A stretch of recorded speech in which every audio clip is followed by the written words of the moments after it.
All right, I think we can go and get ready. I think we're ready to get started here.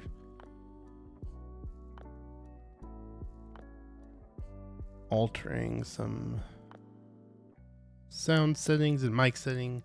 All right, that should be good. Trying to lower my volumes a little bit because I think my volumes are a little bit on the high side previously. So spent a little bit of this morning working on some sound settings to try and make things sound a little bit better than they do. I will say I need to fix the slight delay you see on this webcam up here.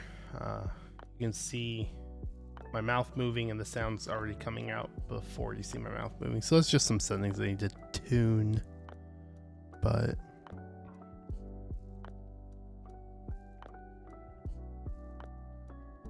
alright, so let's just start the stream by going over what we're building today. I want to try and add some slight format to some of my build streams with this so we can do a little bit better of a job on the VOD upload and creation. I need to start working on editing my VODs a little bit so we can upload them to YouTube, because I know some people do like watching YouTube VODs. There we go. That should be better. Okay, so let's change to the big top down just so we can see a little better for a few.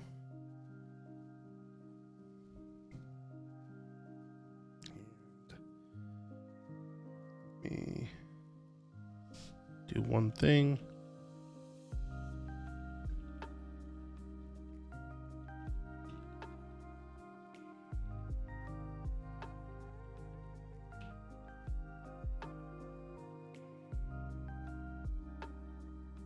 All right, there we go. That should be good. All right, so today is a Bakeneko65. We're going to be doing a half plate with this bad boy. So this is the container for the Bakeneko. Got your O-rings.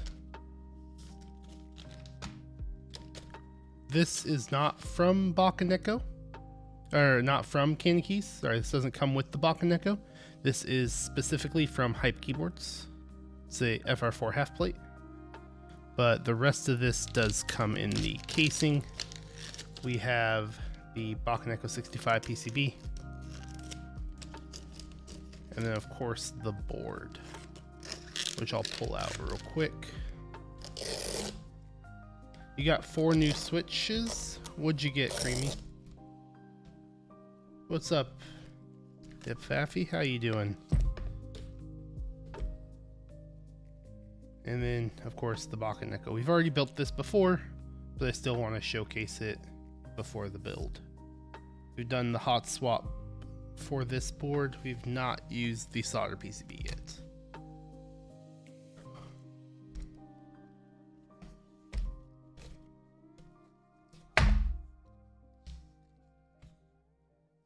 Five, actually. Oh, which 5 did you get? What all you got? Curious. And I think we're going to use the 30 O-ring, but we might go for the stiffer guy. Might just go with the stiffer guy. I haven't decided yet. The half plate's going to give us a little more flex, so I don't know if I want to ruin that with the stiffer guy, but definitely interested in trying that out. So, Ipfaffy, did you build yours with the half plate, or are you still waiting on your half plate? Your SAT 75.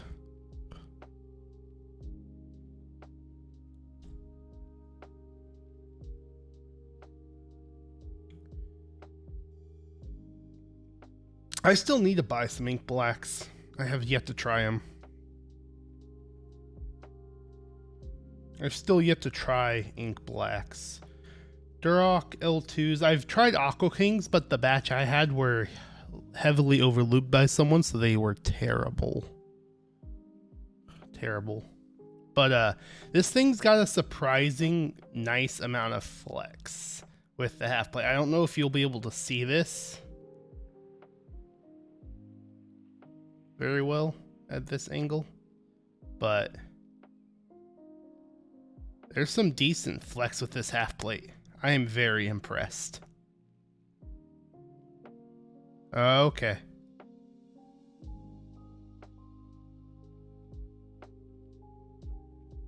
Can you see the flex this has or not? Let me know.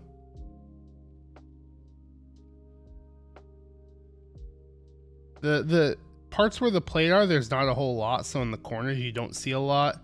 And up at the top, you don't see a lot. But when you get to these alphas, man, there's some nice flex in here. For something that doesn't have a lot of flex, doesn't have flex cuts, is not gasket mount, it's burger mount. It was surprising when I built this and checked out the flex it has.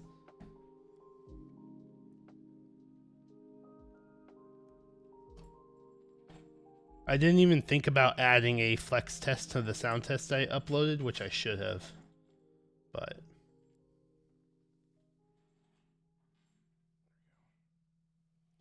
yeah, it's kind of nice. There we go. Get back to my Kirby screen. All right, so let's get to starting on the stabilizers.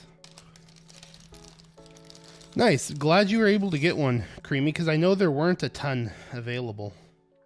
I know there were not a ton of them available. Let me look at what are the layouts available on the Bakeneko again. The solder. 7U bottom should be available. I just want to double check. Yeah, we can do 7U bottom. Should we do 7U bottom? Let's do 7U bottom. Let's do it. I do miss out on a function key though. That is the only... They are subjective. They definitely are. If I do 7U, we do miss out on a function key, which is a little...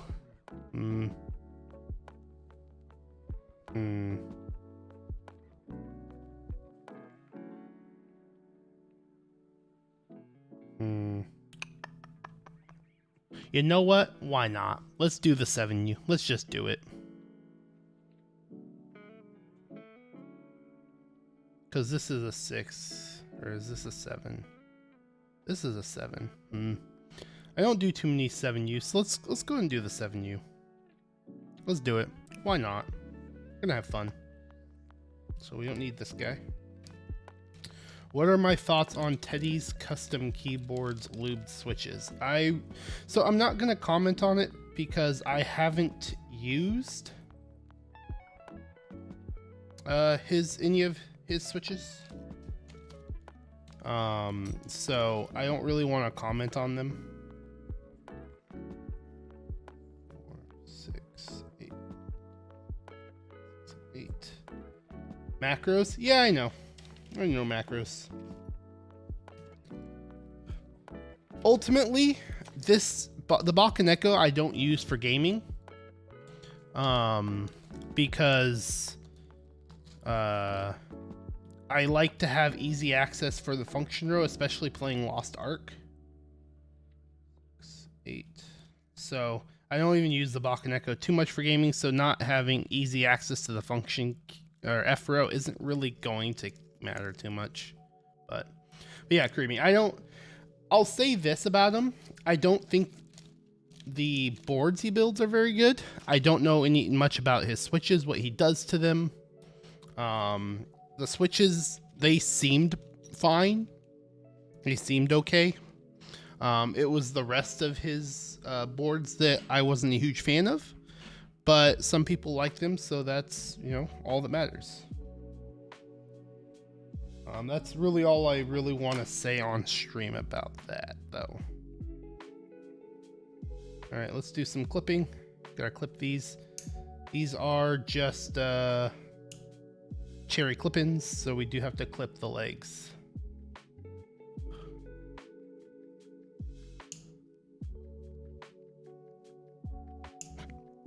Ow.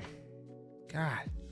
The thing I hate most about clipping, get hit in the face with the legs sometimes.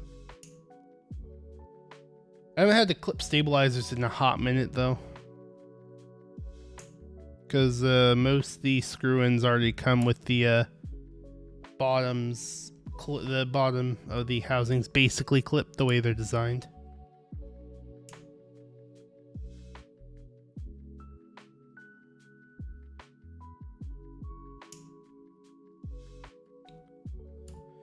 Have you looked at the... Did you actually get your TX stabs in yet, Ipfaffy?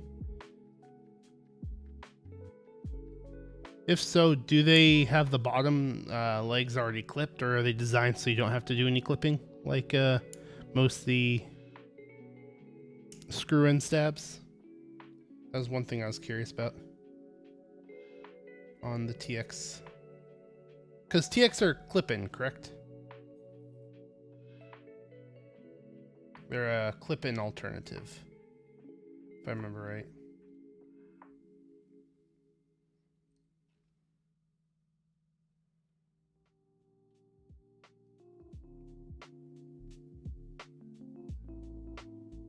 Okay. I would assume they're not needing to be clipped because they're a newer designed stab. So I would assume they don't need to be clipped.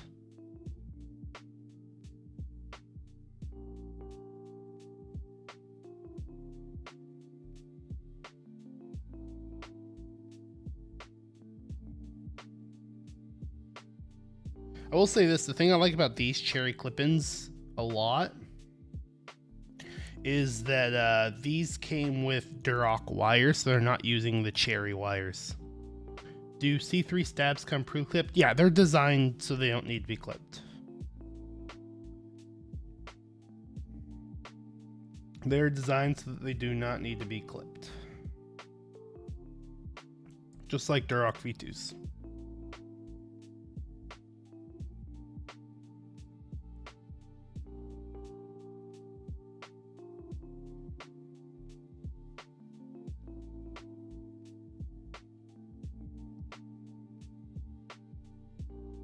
Hydrate? We're hydrating with coffee today. We are hydrating with coffee today. It's that kind of morning. It is that kind of morning.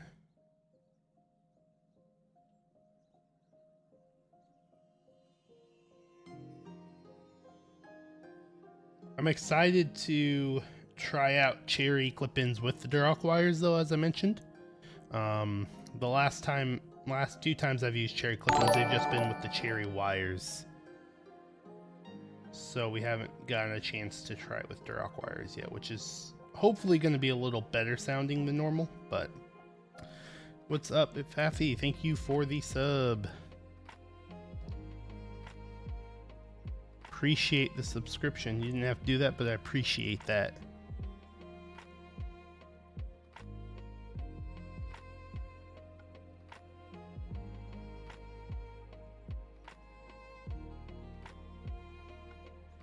Yes, amen to the coffee. Coffee is life. And I myself have been feeling a little tired the last week. Been an exhausting week.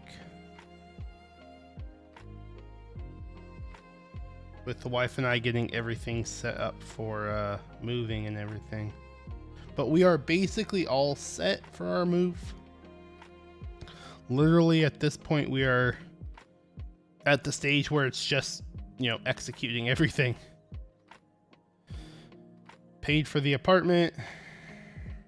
Haven't paid for the movers because they don't get paid until just before they deliver our stuff.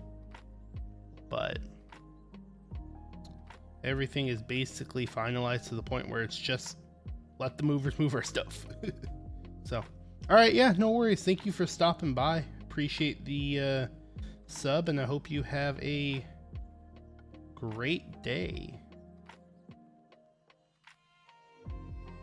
Hope your weekend's a great one.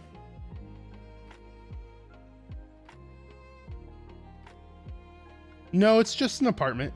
We are upgrading to a 2-bedroom though instead of the 1. So it's still going to be just in an apartment. We didn't want to, since we're moving to Seattle from Virginia, we're not trying to find a house all the way across country. That's a bit much. Apartment was hard enough.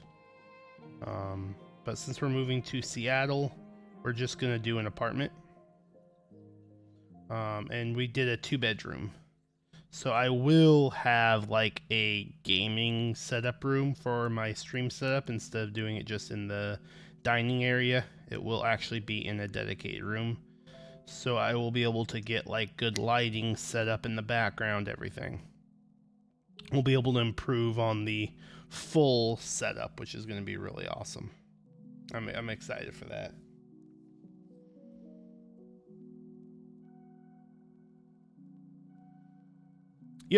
Yep, I will be in the Pacific time zone, PST.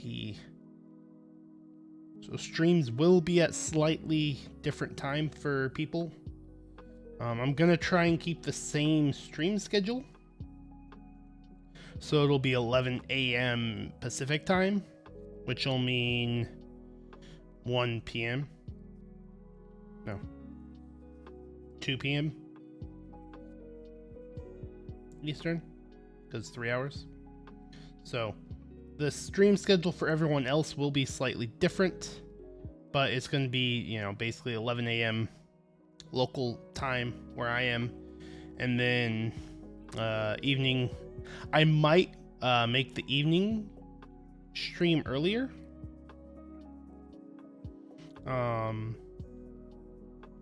Because I will be working East Coast hours. Because my entire team works on the East Coast, so I will be working East Coast hours. So in the Pacific time zone, it'll be basically 6 a.m. to 2 p.m.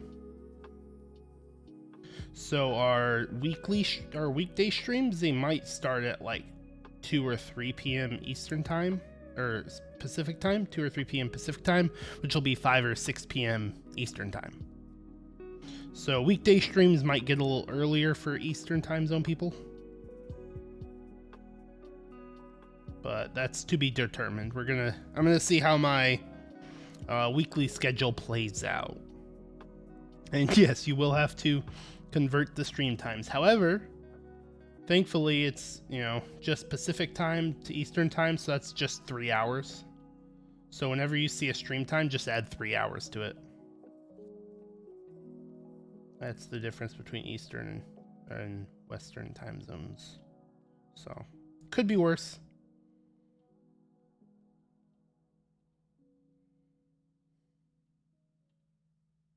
I am thinking I might do like when I label my stream times, I might do 11. I might say like 11 a.m. Eastern time, 2 p.m. 11 a.m. Western time, 2 p.m. Eastern time, something like that, just to make it easier for people on both sides of the U.S. But what's up, Project Melody? Project Melody? Yeah, not Project. There's no R. What's up? Thank you for the follow. How are you doing today? Appreciate you stopping by the stream today. I just said today like 3 times. Whew, need a new vocabulary. Yep, we got that right here in the corner of the setup. Don't have the OLED version. Think about going after the OLED version though, at some point.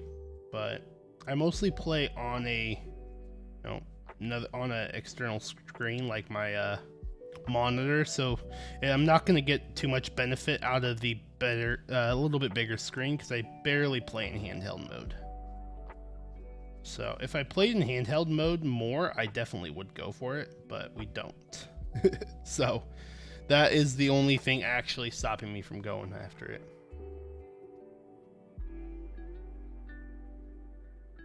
Why do you say don't go after the OLED one? Just because it's just the slightly bigger screen? There's no real major improvements?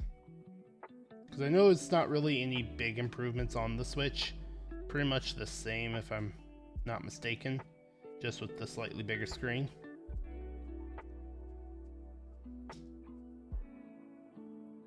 Yeah. And I get that. I want it. If I used it handheld, I would get it for sure, 100%. But I barely do handheld mode. Like I said, I'm mostly playing on either a TV or one of my monitors. So the bigger screen does benefit me less, but so that is 100% for sure does benefit me less.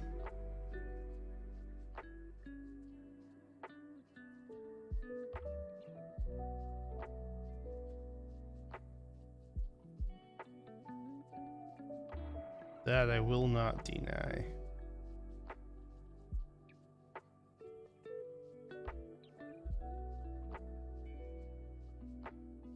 See, the reason I'm thinking about getting is I like to have two of the switches that plug into TVs, you know, because my wife has the Switch Lite, and so I was thinking it'd be nice to have two switches that plug into a TV. That way I can, you know, have one at my computer set up all the time, and then have another one to play on a TV in like the living room or the game room or whatever, so that there's still that option. I don't have to like move it between. So that is why I was thinking about getting a second Switch, and if I did, I would be buying the OLED over the standard.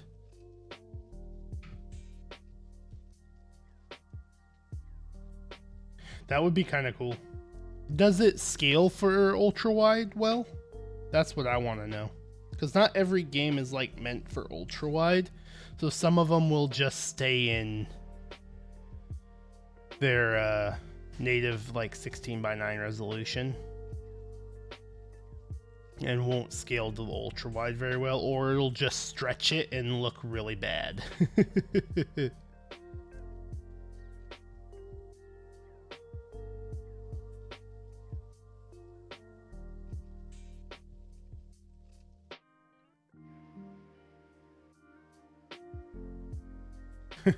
That is something I would want to try, actually. I have a 34-inch ultra wide, nothing like the Odyssey, the really large one, but I have a 34-inch ultra wide. I actually might try that on a few games just to see if any of the Nintendo games that I have are compatible with ultra wide.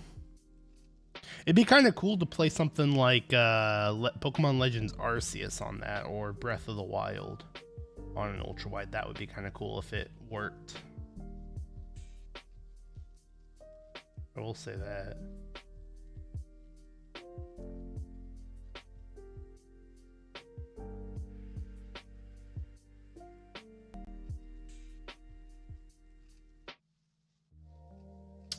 I know nothing about the Zoo 65. I'll be perfectly honest. I have not looked at the Zoo 65.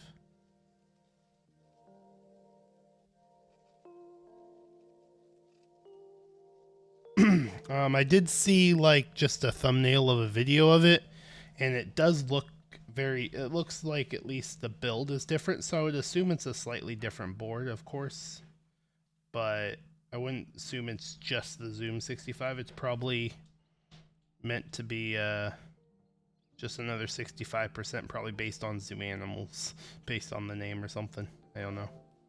Maybe when I finish this stabilizer housing, we'll take a quick look at it.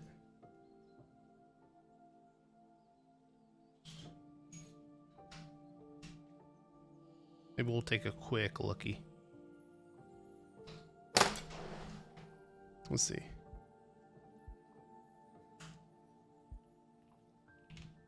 Zoo 65. It's from Momoka? Mm.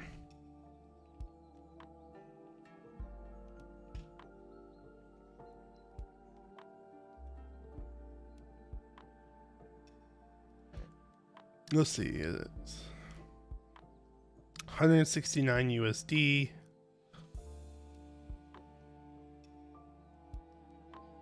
I already see an improvement based on budget boards. It looks like it's got some good flex cuts. I don't think the Zoom had flex cuts, though I could be wrong. Poron pads for enhanced feel, 66 keys. It does have a little blocker on the right side macro row, which is kind of cool. I like the design they have on it.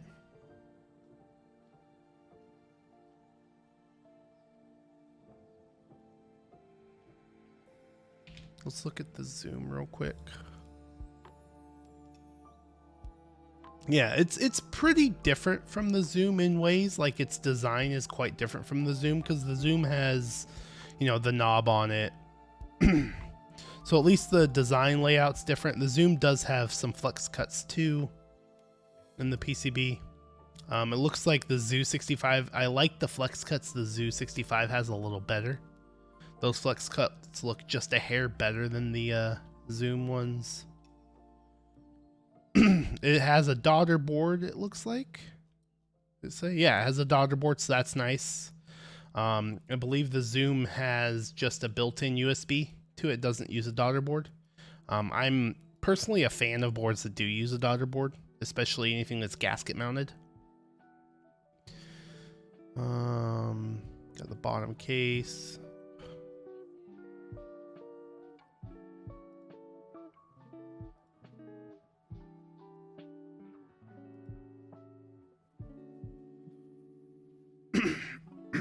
What's included? You get top bottom case, hot swap PCB, polycarb plate, Poron switch pad, Poron bottom pad, an IXPE bottom pad, 16 Poron upper gaskets, 16 Poron lower gaskets, 6 silicone feet, and hexagonal screws. Basic kit is $169. FR4 plate add-on is $20, and you can get the flamingo switches discounted for $30 when you purchase. This looks pretty good, actually. March 1st? Whew. That's unfortunate. I actually kind of want this because this looks nice. This looks nice for a budget one.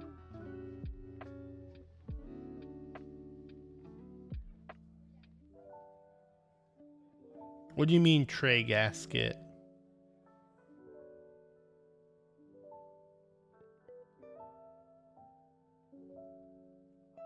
I'm not sure exactly what you mean by tray gasket. Gummy O-ring isn't tray gasket, it's just straight gasket mounting, but it's O-ring. Gummy O-ring's considered just gasket mount. It's a version of gasket mount.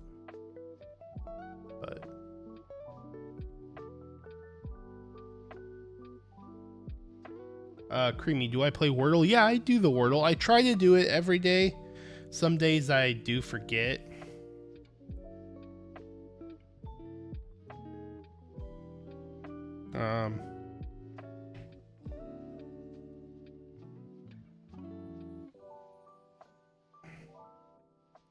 Some days I forget. Mostly on the weekends I'll forget to do it.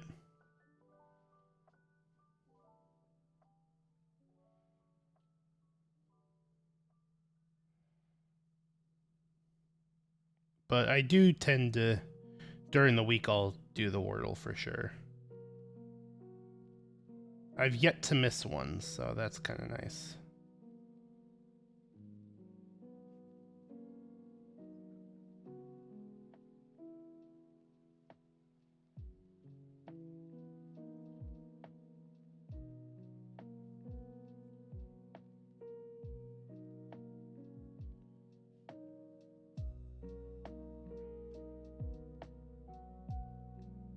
So the thing about gasket mount is it can come in very different, a lot of different variations.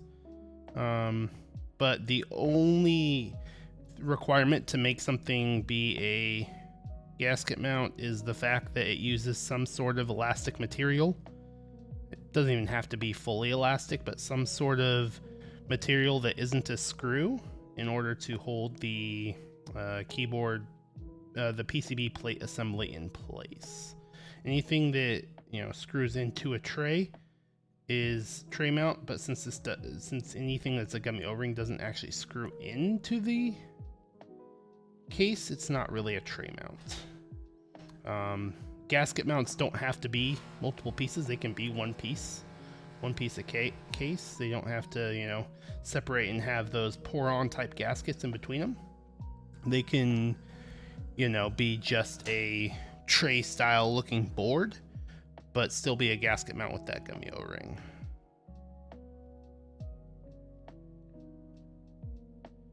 But that main thing is that it's not using screws to screw to the case. That's what keeps it from being even remotely technically a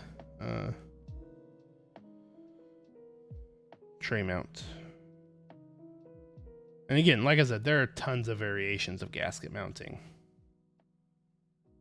Tons of variations of gasket mounting.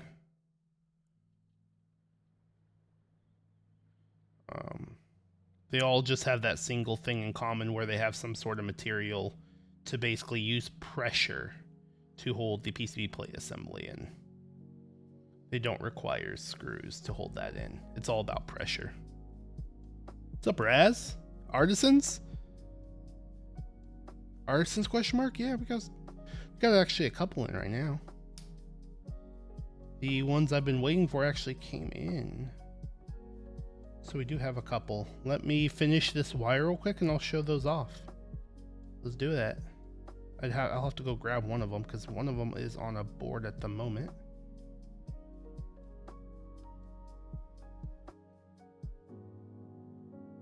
So I'll have to go grab that board, but let's do that real quick.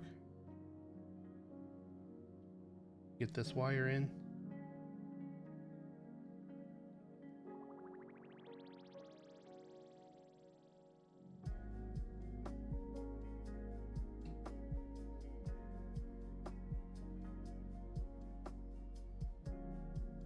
No, bottom mount is the opposite of top mount. So tray mount is an actual mounting style.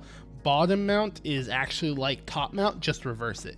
So you know how top mount, you screw the plate PCB assembly to the top case, that screws into the bottom case, not as standoffs, but around the outside specifically.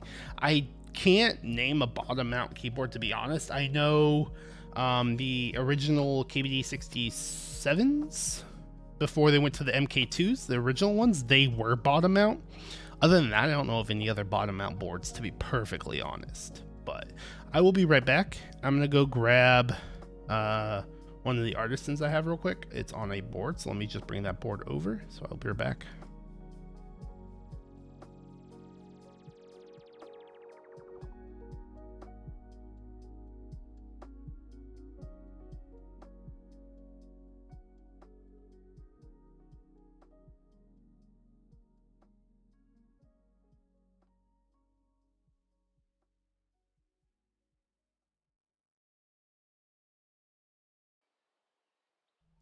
All right, so let's take a quick look at some Artisans I have.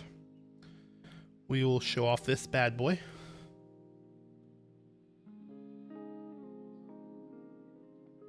This is the Owly Artisan Keycap from Keycaps.art. It's a really cool keycap. It matches nice PBT/GMK Noel perfectly with this specific color. And this thing just looks awesome. It also has a rotating head. Oop, come on, there you go. Which is pretty cool. Head's on a ball bearing, so it can rotate like that.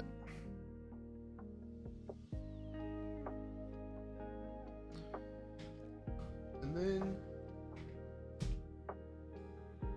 there's the other one. We're actually going to probably use this guy today.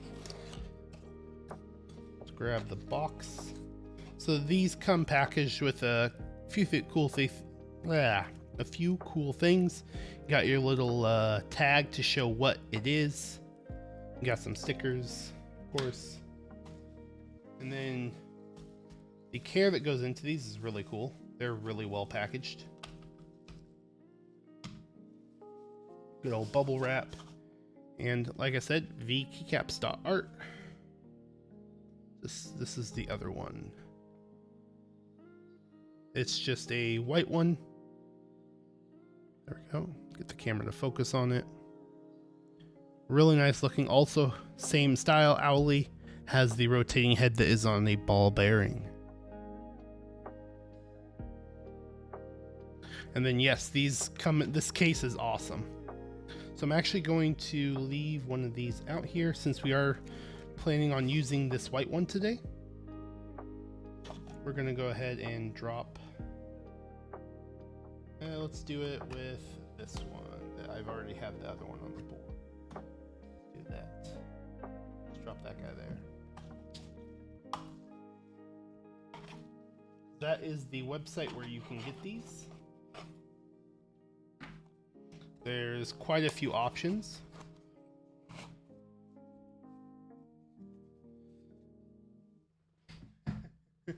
There are quite a few options on the website. They have quite a few different ones that you can get. They have some like Norse mythology styled ones.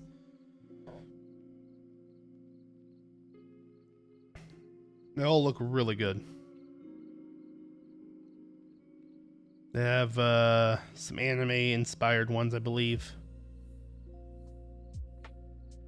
And they're all really well priced. I believe most of the keycaps are in the range of $25 to $35, depending on the style and colorings.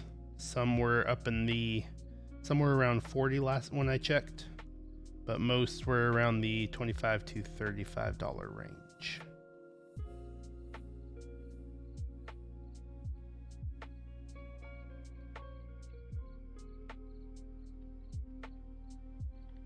If you check out my Instagram, you'll see a post of the 2 owl ones I got, and you'll see their Instagram account linked. As well, if you check out TikTok, they are just V Keycaps on TikTok. And you can see more of their work there, or check it out on their website.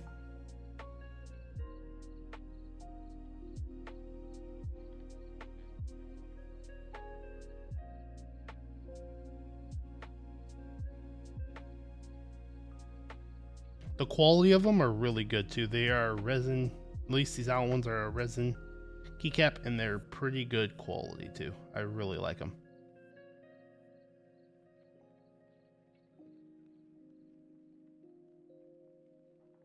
They have a lot of detail on them. On the, feathers portion, there's a lot of good detail, and in the eyes, there's a lot of good detail to them.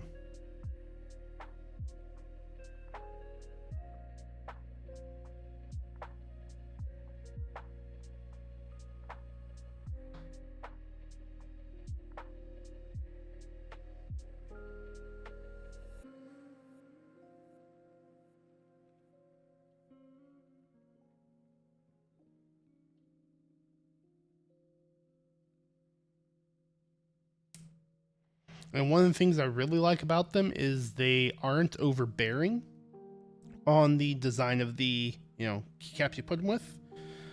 You don't really, it stands out to where, you see it, you see that it's there, but it doesn't detract too much from the overall build, which is one of the problems I have with a lot of artisans. They're just so involved that they kind of detract and distract you from the overall build and the keycaps you've put on the board.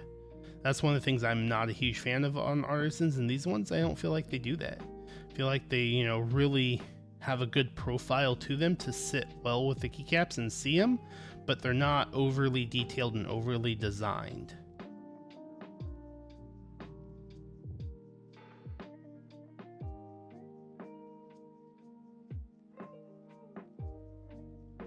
Yeah, totally understandable.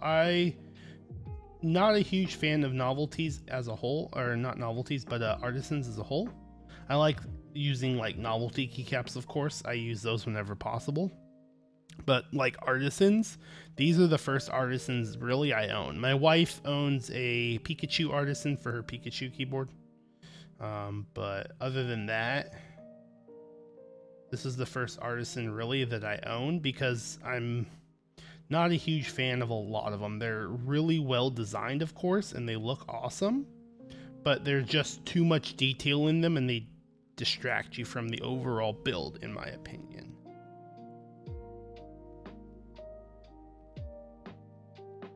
And that's what I like about a lot of the keycaps from the Keycaps.art.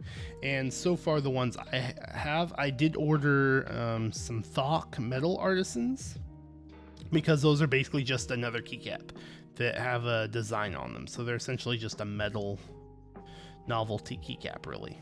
So I did get one of those for my MilkyWay 02 keycap set that hopefully will be coming soon.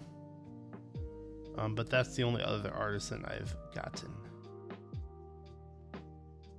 Yeah, it's the same style of thing, isn't it? Just a metal keycap, basically. It doesn't have like an intricate, crazy design inside of it, resin-wise or anything. It's just basically, you know, a metal keycap with a design, novelty type design on the top, so.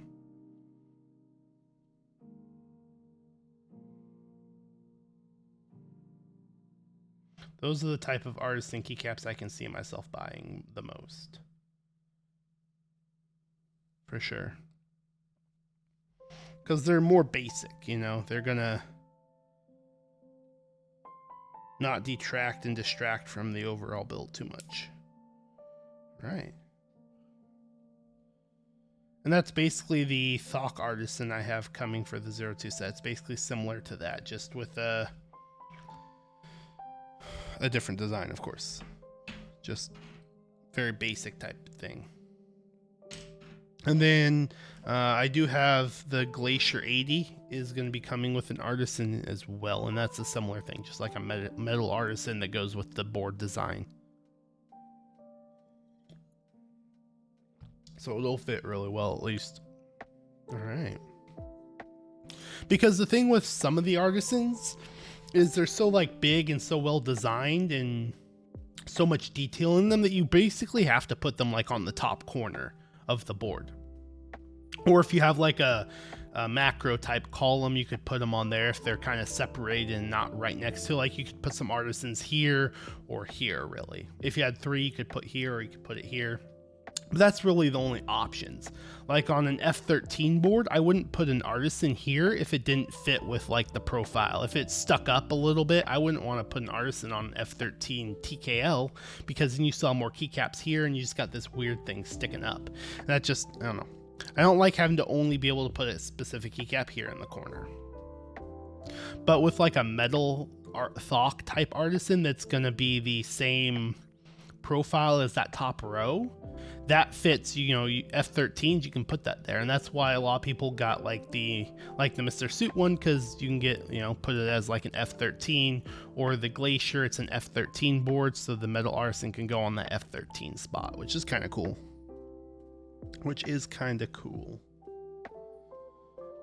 All right, so next up, let's pull out the PCB.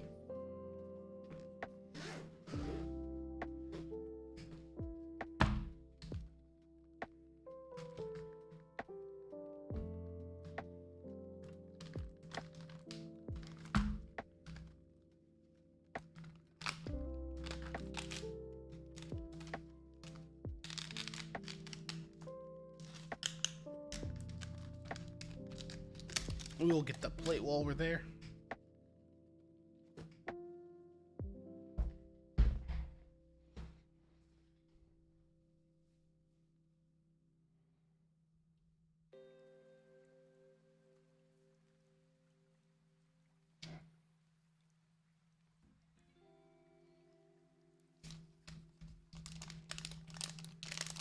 I don't believe I've opened this bad boy, have I? Nope. Completely unopened guy here.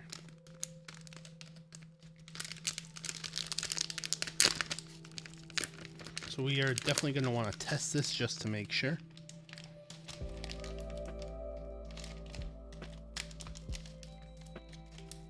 I thought I'd opened and tested, but I guess not.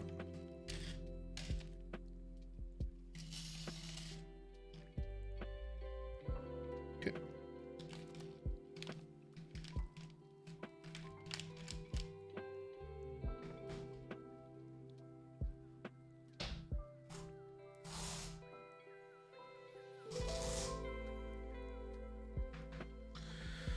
It's actually a little bit annoying because I actually hate trying to test the Bakeneko PCB.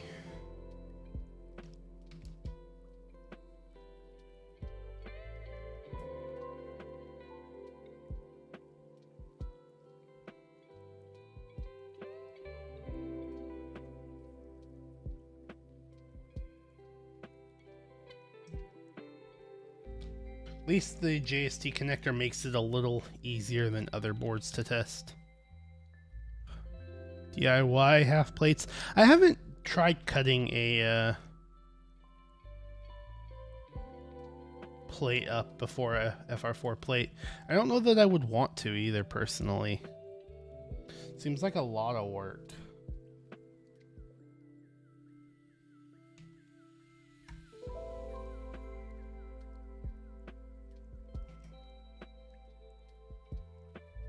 I know some people do. Some people definitely do cut up FR4 plates. This is not what I want. Where's this that I want? This is best for testing a PCB. Layouts. 7U bottom. There we go. Key tester. Matrix. There we go. Let's test this bad boy, shall we?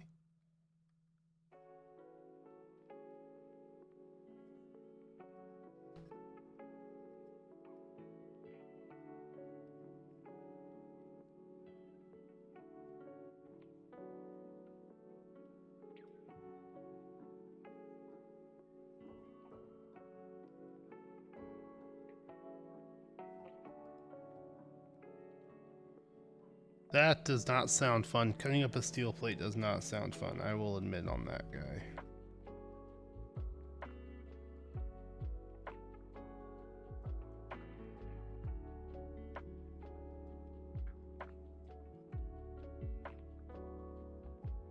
I'll say at least with FR4, it seems a little easier because you can at least cut it with some flush cutters and then sand it down to be nice looking. With a steel one, you got to break out the heavier tools.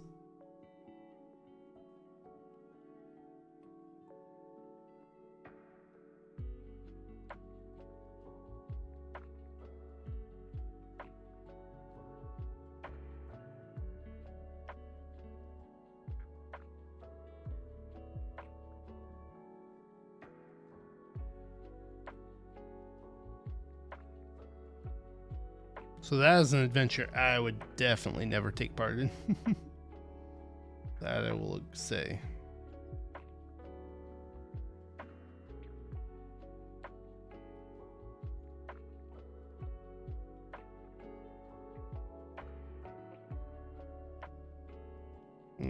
Last key, perfect. Everything's kosher. The weight looks super sick. I agree. I think the zinc weight internally on this guy is really cool looking. That's why I definitely wanted to go with the zinc weight version. Alright, keys back. Has a really good sound to it as well, I feel like, so. Alright, so now we're just gonna throw these stabs on.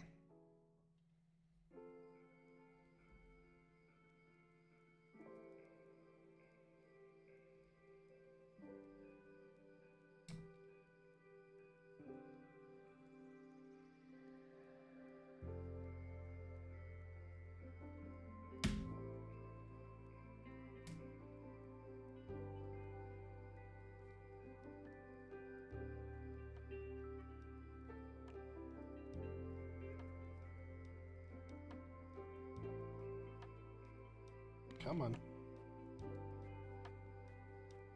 There we go.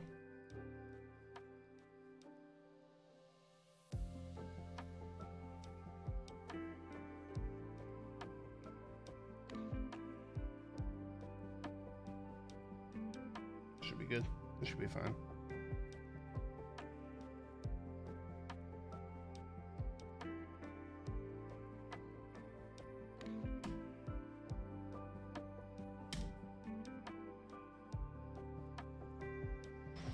So for anyone that doesn't know, most gummy O-ring mounted boards, especially on the budget side, it's best to stick with cherry clip-in or any other clip-in stabilizers.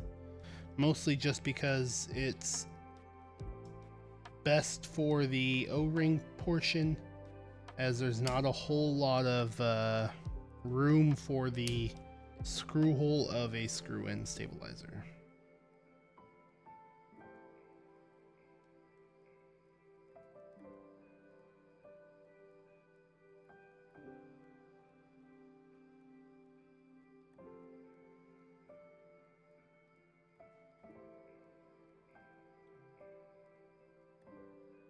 Perfect.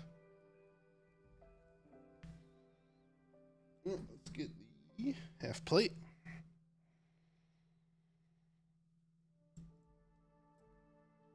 So that's just a big note, though, when building anything that's gummy O-ring mounted. Some of them do have the support for screw-in, but others don't. So it's always good to make sure, and it's always safe to use clip-ins. But so you had to melt the top right stab down to make room on a CNC Bakeneko65, and did DIY half plate. It was Omega scuffed. Yeah, it sounds like it. Sounds like it. All right, so I'm torn between two switches to use. That's why it says in the build command, if you check that, it says TBD. I'm either going to use the Harimau or the Neapolitan ice creams. I don't know which I want to go with. I think I want to go with the Neapolitans and over the Harimau. I think we want to go with the Neapolitans, but I want to see what anyone else on the stream thinks. I'm thinking these bad boys, personally.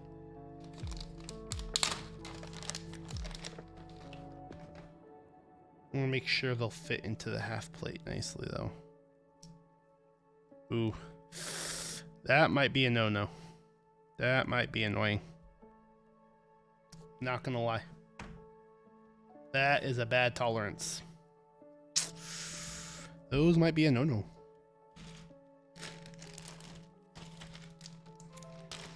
Now let's hope that these fit better. I hope it's not the PCB. That would suck. Please tell me it's not the tolerances on the PCB. Nope. It's just the tolerances on those switches. Hey Ed, what's up? How's it going? So I don't think we're going to use the Neapolitans. How you doing today though, Ed? Which is very sad because I was very excited to use the Neapolitans, but that is just not going to be fun to solder. So that is unfortunate.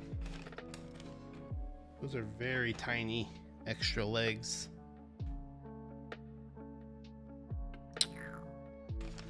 Let's see, what other switch could I use?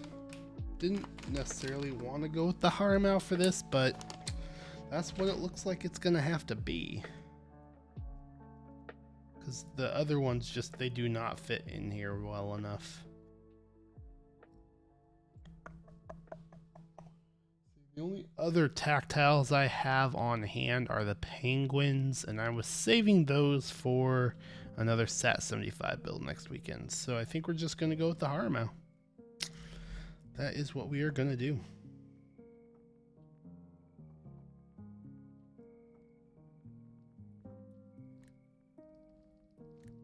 Definitely what we're going to do.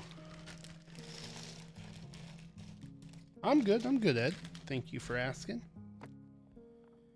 Finally getting to build this Bakeneko65 with half plate, so I'm pretty excited for that. The SAT75 half plate build went really well, so this is getting me super excited for this build.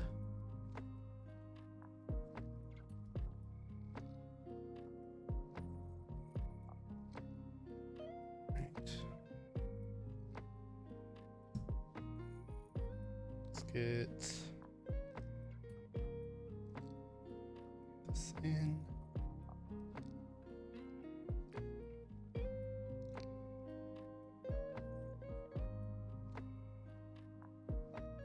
Get some switches here in the middle. probably just gonna put in most of the switches around the half plate to make sure they all fit in well before we test the stabs, honestly. Maybe a louder switch. This is going to be a somewhat louder switch, I won't lie. One of the reasons I wanted to use the Neapolitan ice creams is because they are kind of a louder tactile, because they do have like a long pole, if I remember correctly. But these are also these are completely stock except for the spring and the films. So there's no lube on the stem or housing whatsoever on these switches.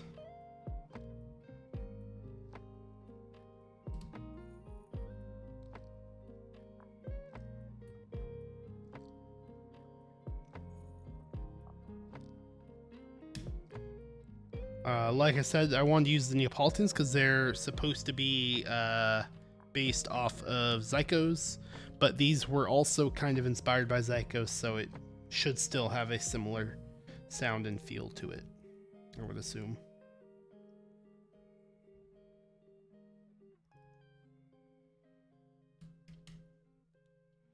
I've only used these once so far. Come on. The bottom might be a little difficult to stay in, so we're gonna have to get more switches in. I believe it should be this guy, right? I believe that's the spot for a 7U spacebar.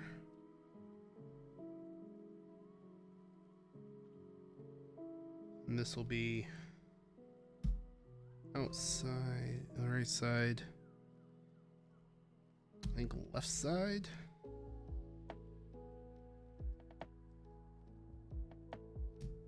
So that looks right, but we'll have to double check. This should be, I want to say left side, but I'm not positive. We're gonna have to double check that. I should have some easy to get to keycaps to check that.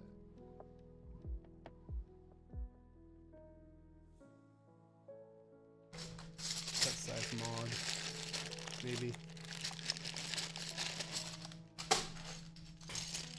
Yeah, these should be that size mods. Should have some of those size mods here. Here we go. This should be 1.5 U's.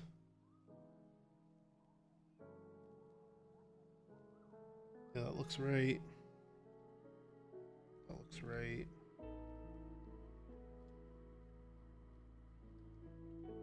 Okay. So is the right side of that guy. So it's right side, right side, right side. Okay.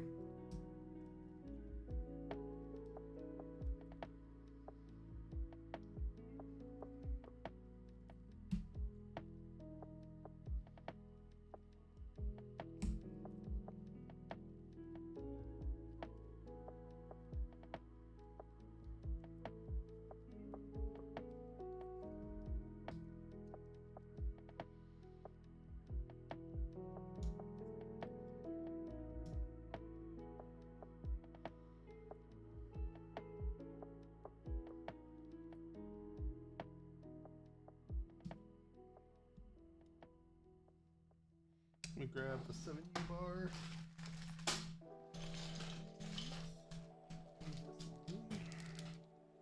Yes, the 7U bar. These are not what we're going to do the sound testing with. I'm just doing this for spacing. Make sure our spacing's good. Everything's looking good to me.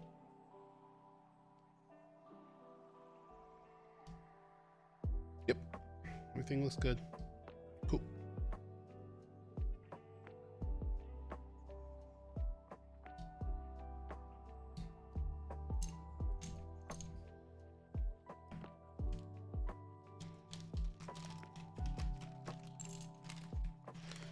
I've made mistakes on bottom rows before, so I always like to double check everything looks good.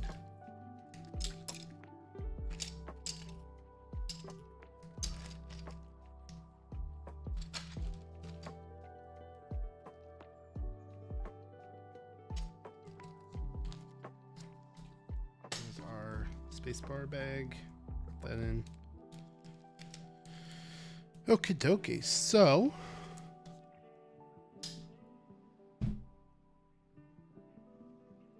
let's get the stabilizers tested, shall we?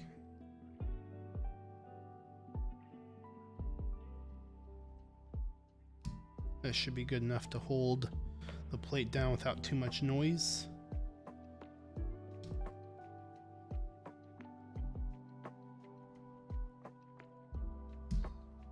Like me a stepped caps. And backspace. Cool. Alright, so easily. Let's just do this guy. That guy's on a board. It's good.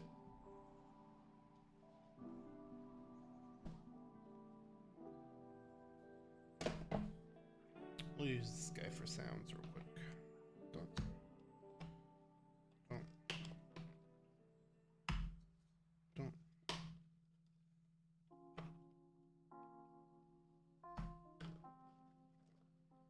And 7U should be here. One more down. I don't know if I've used 7U with this set before. It might be at the bottom. Yes, sir. There it should be.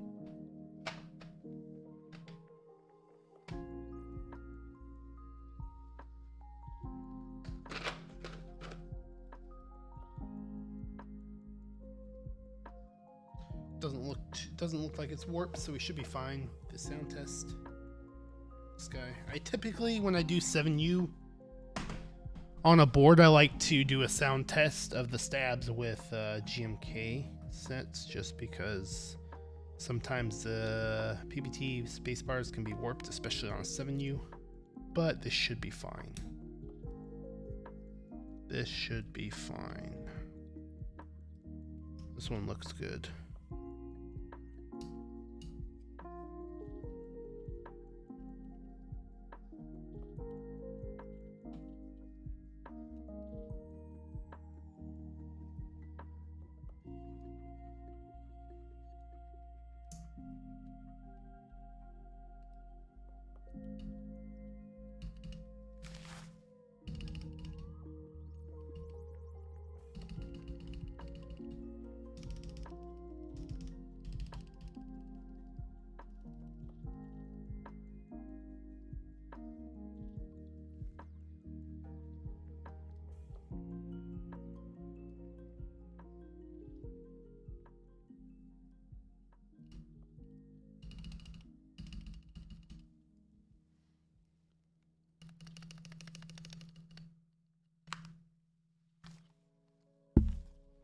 This off real quick. It's in my way.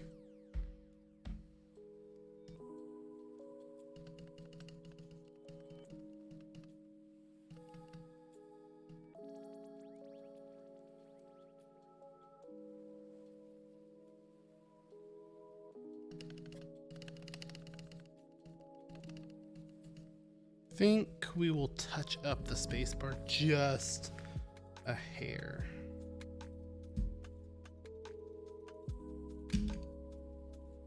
Just a hair on the spacebar. It shouldn't be too much.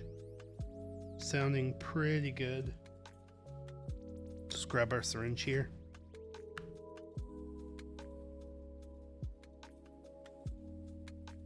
A little bit in there.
Alright. They all sound pretty good. I think it'll be easier to tell once we get the board in, but that sounds pretty good to me.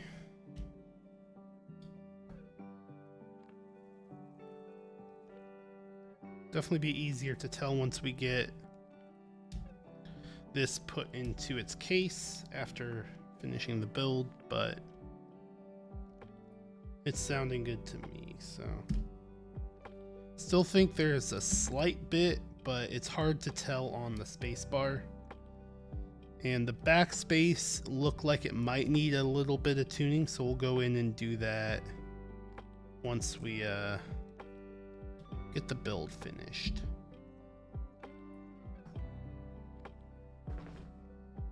We'll recheck them and see if there's any tuning to be done.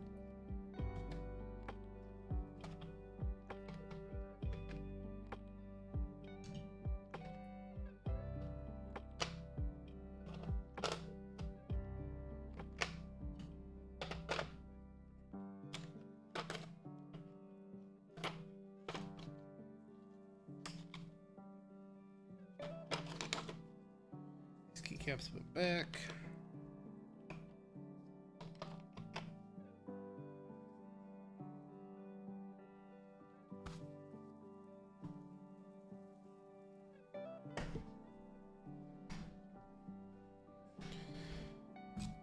Alright, so let's get the rest of these switches put in.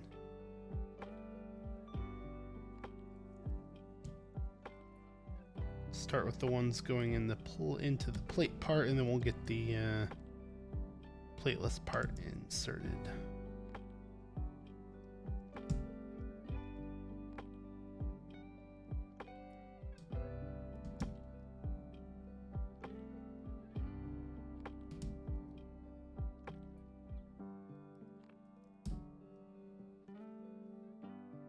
Let's switch to a different camera for a hot minute. There we go. Just while we're inserting these switches.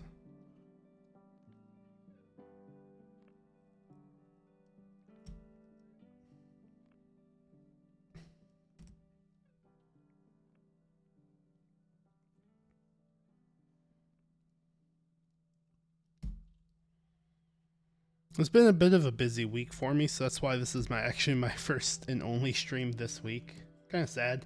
I haven't had a chance to do any other streams. I try to stream at least 2 keyboard related built things a week and then a gaming stream. Next week I do plan to come back for all 3 streams. This week's just kind of been a busy week. That one's bent. That one's fine. That guy got bent. But it probably won't be 2 keyboard related streams. There'll probably be 2 gaming and 1 keyboard stream. I think I'm gonna do another SAT 75 build next weekend. I think that's the current plan. We'll see if that changes. But that is the current plan. It's basically what I have to build right now. I don't have any like new keyboards really on the way or anything because I'm putting like a hold on getting any new keyboard related stuff until after the move. Once the move's finished, then I'll be working on doing commissions again, etc. But really until then, I don't want to take on new commissions, so I've actually closed all my build stuff just so we can get everything moved over before we'll worry about any other anyone else's build. Man, these are very loose though.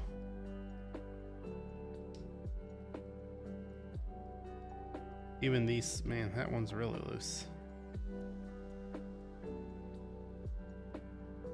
Tolerances on this plate are not the best. I wonder if it's the switch. Let me see if it's a different switch does the same thing. Could be a switch thing. Some of the switches are just a little looser on tolerances, I think.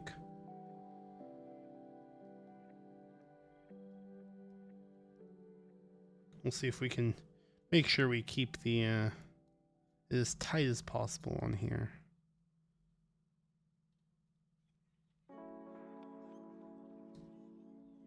Because if things are too loose, it is going to be a pain to solder. It's not impossible, it's just a pain.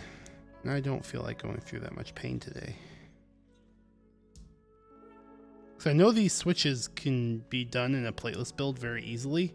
So it looks like this Bakeneko plate PCB is just a little on the loose side on its tolerances.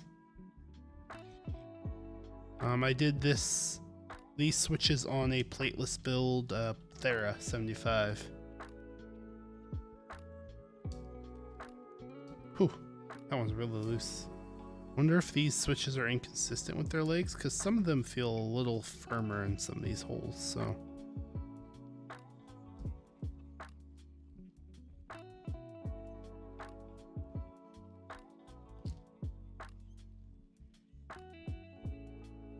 We are going to have to be very careful when we solder this thing together, just to make sure the switches don't pop out. Like, see, that guy's gonna fall out if I turn it, probably, right? It stays. It's just very loose.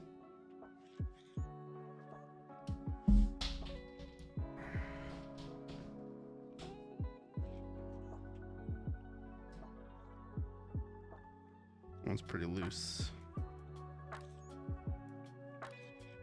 Wonder if it's a Bakeneko PCB that is inconsistent.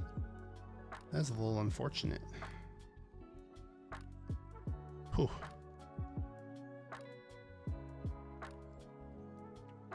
Yeah, that's unfortunate how inconsistent this Bakeneko PCB is.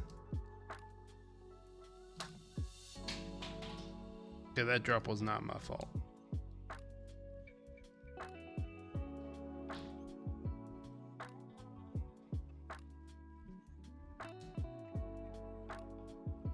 That one's a little tighter fitting. I'll replace that one too. That one was a little loose.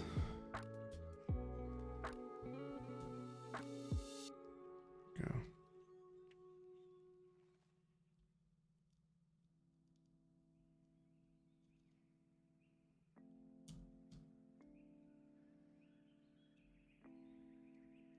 I will say this, what we might have to do is we might have to do the good old solder one leg in and push it all the way down to make sure it's seated all the way with this guy, because of how loose some of these switches are. Not a big deal. I've done it on other builds. Most recently we had a Primus build that, because of the polycarbonate plate and all the foam we were putting in there, it did not sit flushly, so we had to basically solder the thick pin.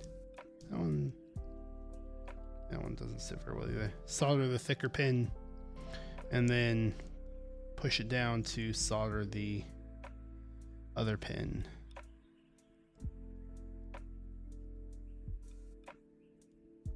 Or before we soldered the other pin. Refill the solder so it gets all the way in there. It's nice and loose too. Let's replace that one.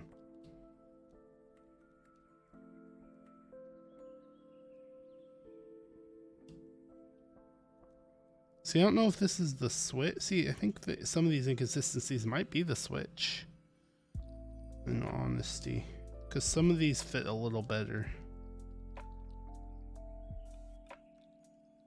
That one's super loose. Then this one will fit a little tighter probably. Yep, this one fit really tight. See, that one was a really tight fit. Some of these inconsistencies are the switch, so let's see if we can replace that guy.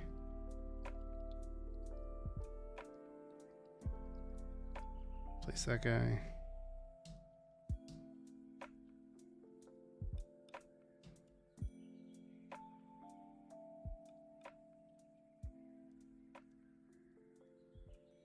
That one fit a little better.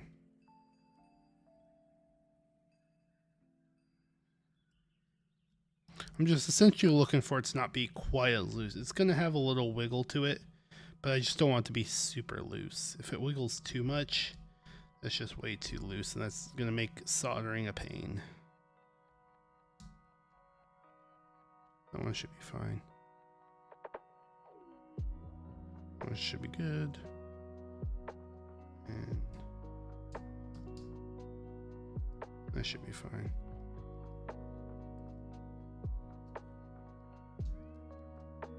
All right. So that should be good.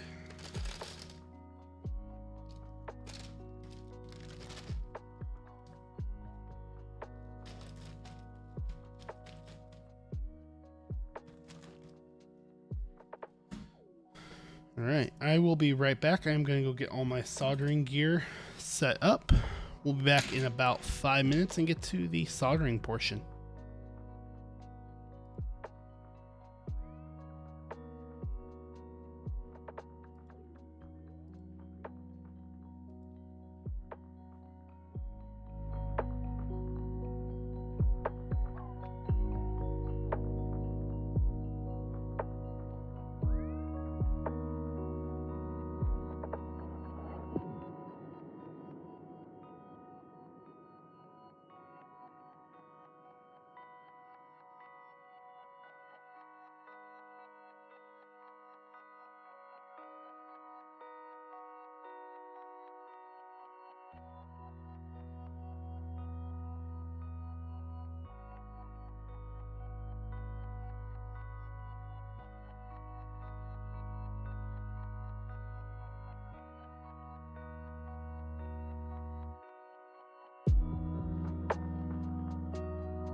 Alright, so I am back.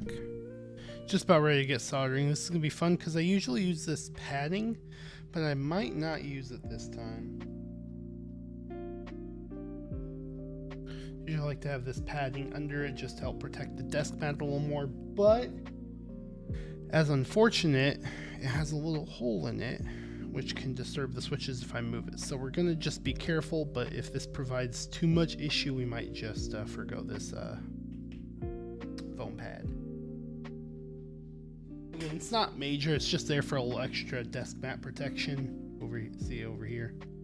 I just have it hanging off the edge a little bit to help protect my Deskmat, just because I don't want to get solder on the Deskmat. 340 should be good enough. Perfect.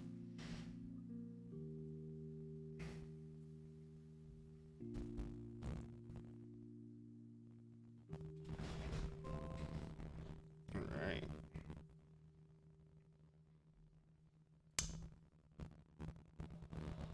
You will probably hear some background noise from the fan. Apologies for that, but it's pretty much unavoidable.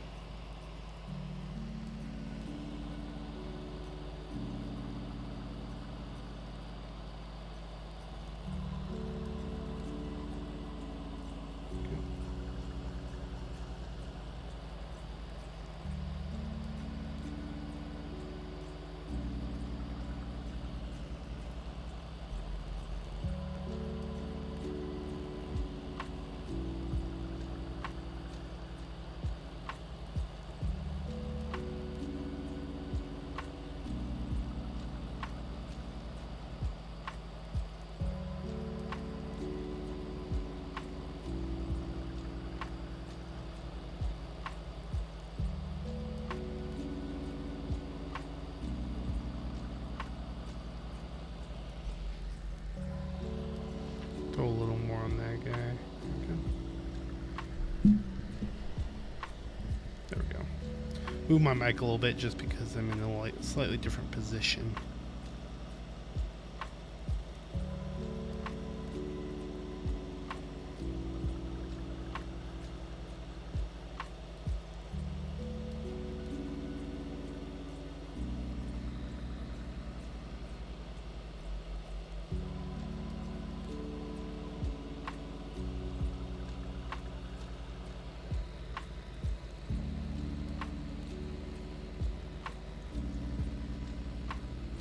And this is the biggest reason the switches were TBD, because I did not know what would work with the half plate better.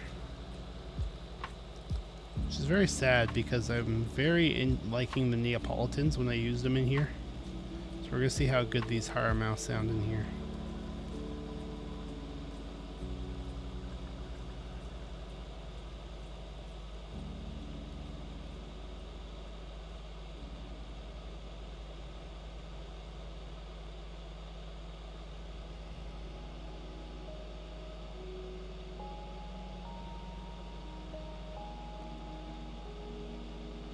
I didn't look at the materials used in both, but they both came across to me as inspired by the same switch. Same freaking switch, so should have similarities to them in the sound profile. Even if they do sound and feel a little different, they should have some similarities. So they should sound pretty good in this board too.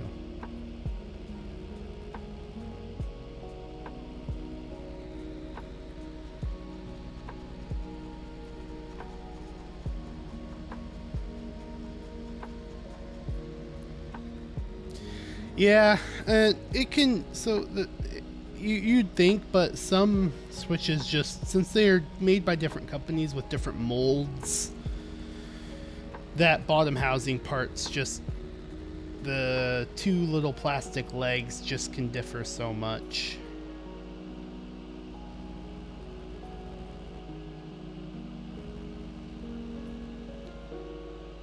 But I agree, it would not be nice if there was a standard, but based on the company, it can change.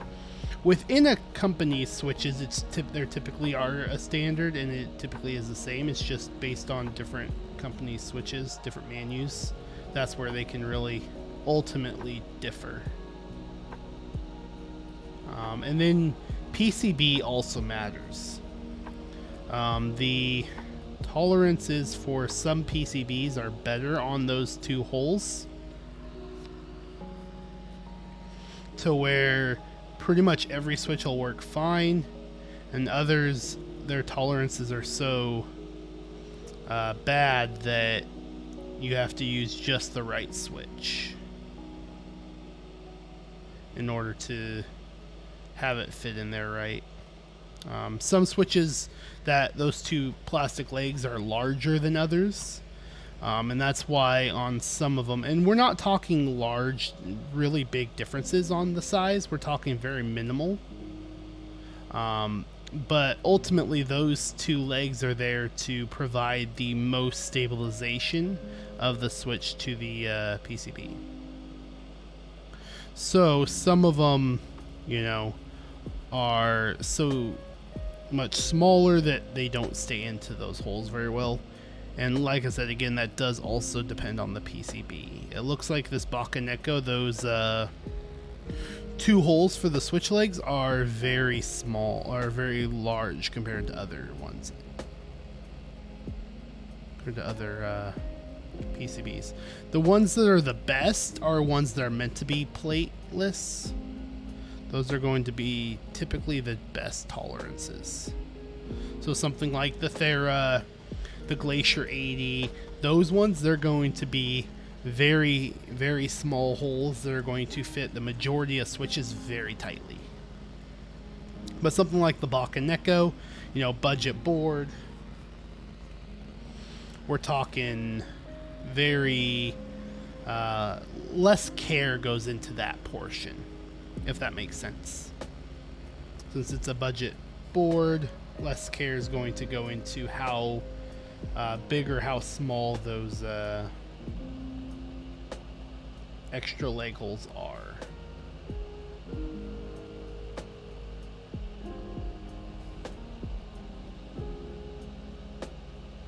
Because we're talking about a board that you really can't do plateless, because you have to have the plate to have the O-ring stay between the plate and the PCB.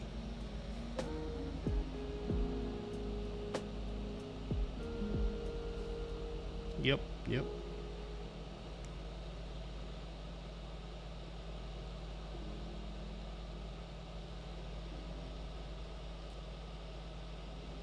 Yeah, so they're basically going to care a little less. I'm not saying they didn't, you know, make it to a size that's going to at least hold the switch in there or work with all the switches. It's just they cared less about making sure that tolerance was good for plateless, because you can't even do it plateless.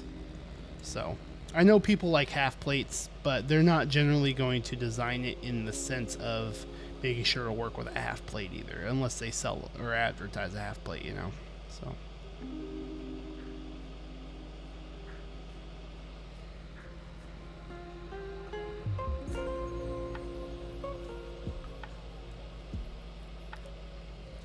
it is unfortunate, because the Neapolitans were my first choice, and I was very excited to put them in here, but ultimately it's okay.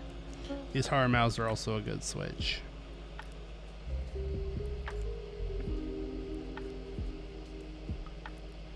I don't remember the menu for the Harimau switches though.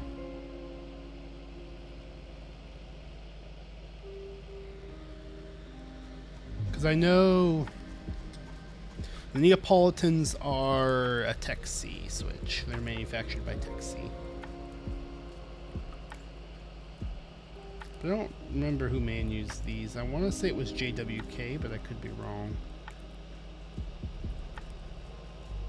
Could be a different menu altogether from most switches, from other switches. Don't remember.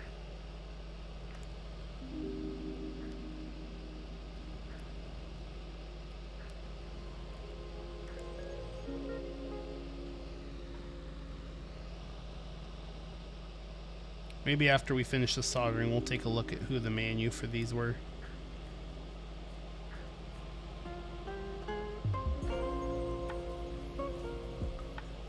So if I remember correctly, Duroc,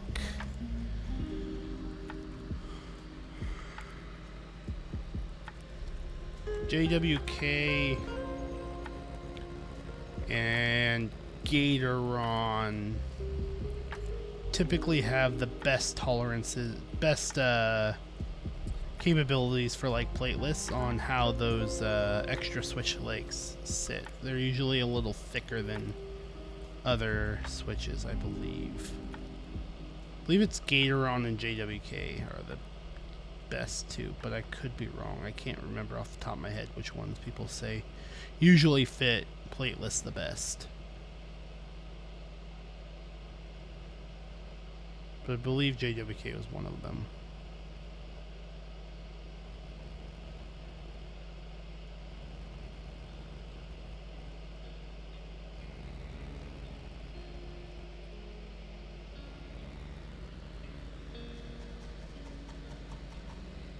Alright, we're just about done. These switches are sitting in here good enough that we're not having too much issue. So that's nice.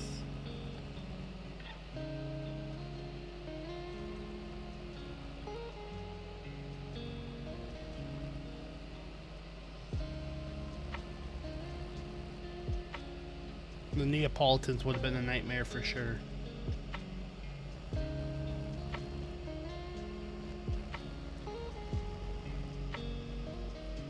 And I will say I blame that more on the PCB than I do the switch. But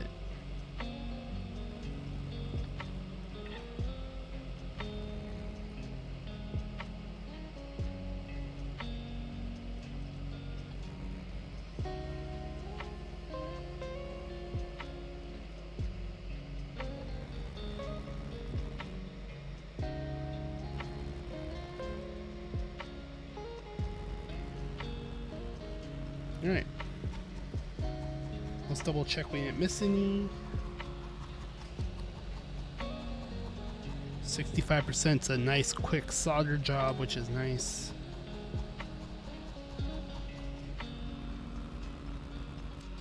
Take a quick look, make sure everything looks good solder job wise.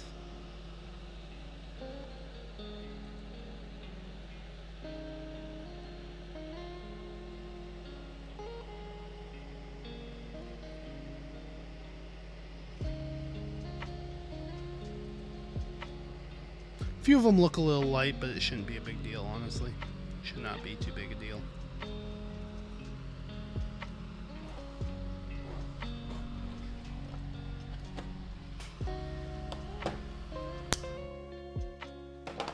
Alright, I am going to go wash my hands, as should always be done after soldering.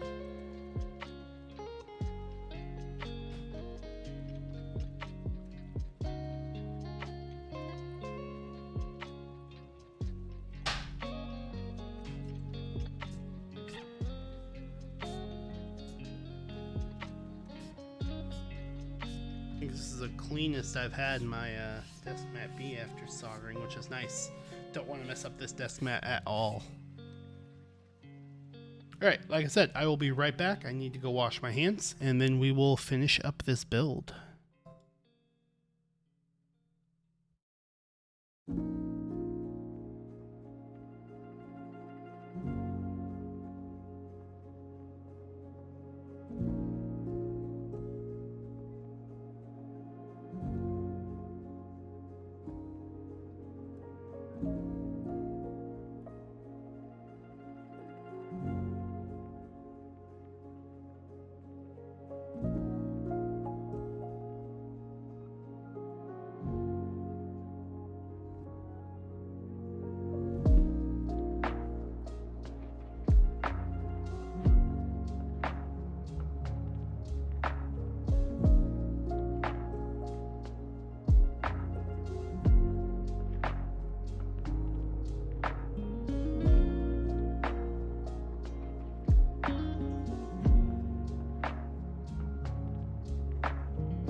All right, we are back.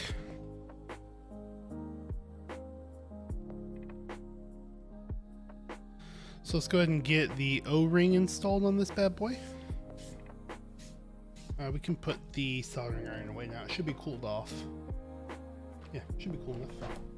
I like to get it cooled all the way down before putting it away so I don't burn anything down. Start a fire. Alright, so let us double check that everything's kosher. On via.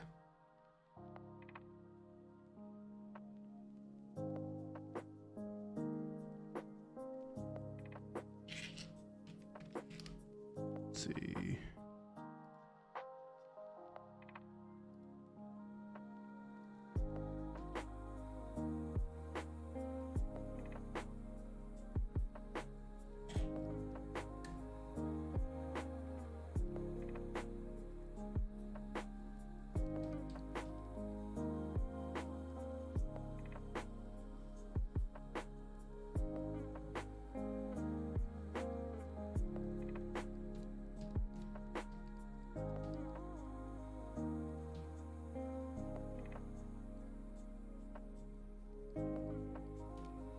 Perfect.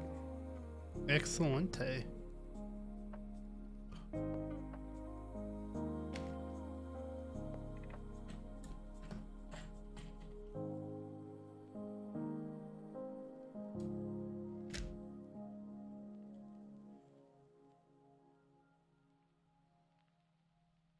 Okay, so that's all good to go.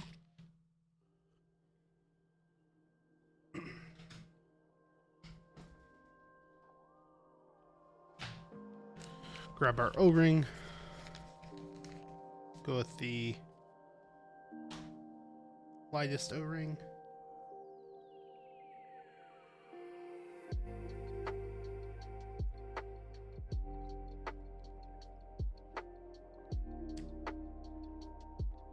Perfecto.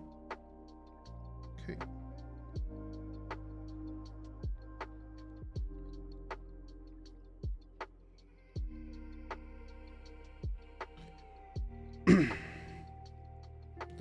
Nice easy case installation.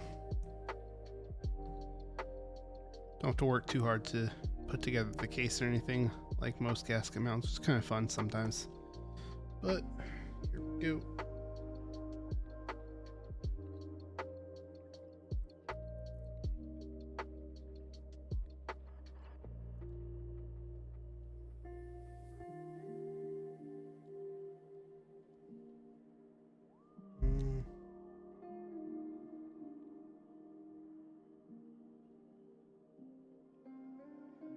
Let's see, get tweezers. Actually, I have them over here. Try and push that guy down. Go. Go.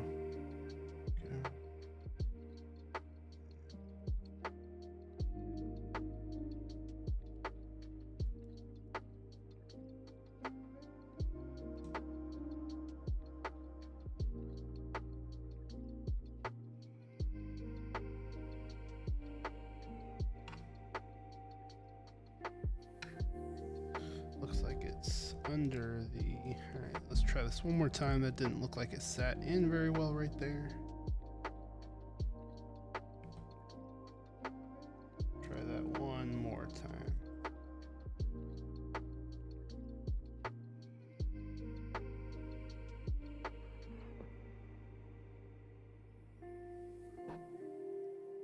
Keep this up a bit longer than that. There we go. There we go. Push down in there.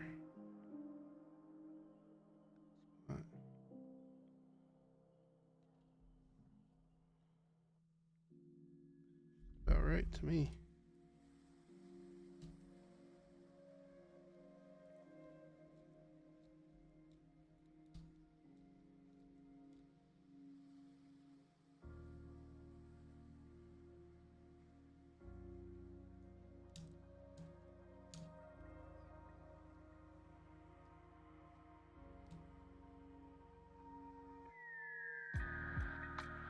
Ooh.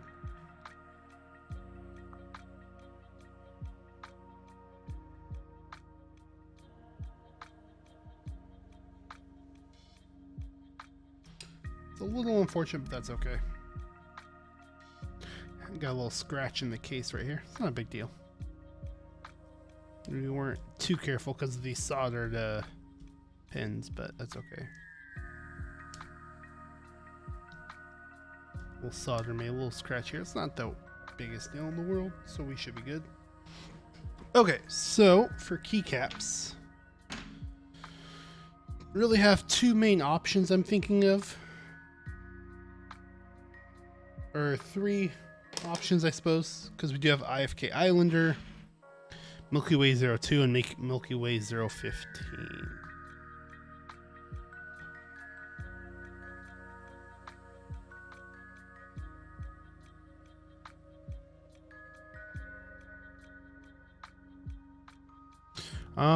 What do you think, Ed? MilkyWay 015 or MilkyWay 02? I think we're gonna do one of those. Either one's pink and red, the other's light blue and dark blue.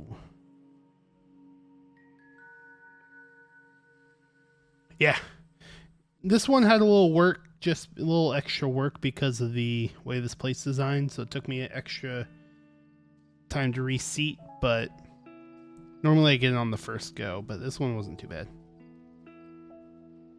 It's not too bad. Got some good flex to it with this plate too. Look at that. That's nice.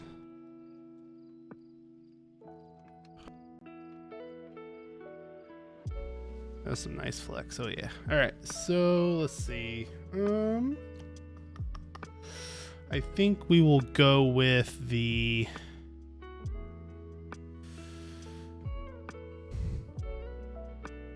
I think we'll go with the 02 set. So let me go grab that.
Sorry, I was on mute still. Jeez.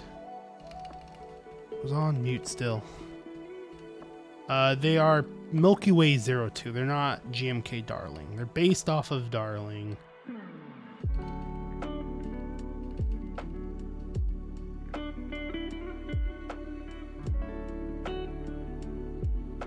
But they are not Darling. Let's see if these seem good. Space bars seem nice and straight.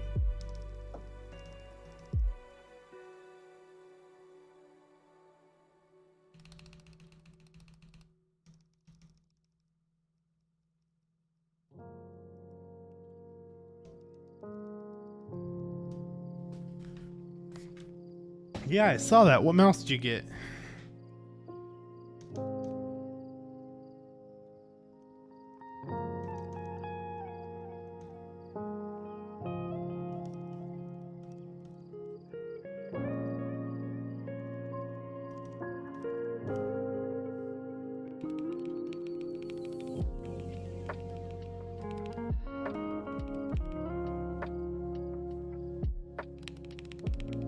Sounds good. This one needs a little tuning.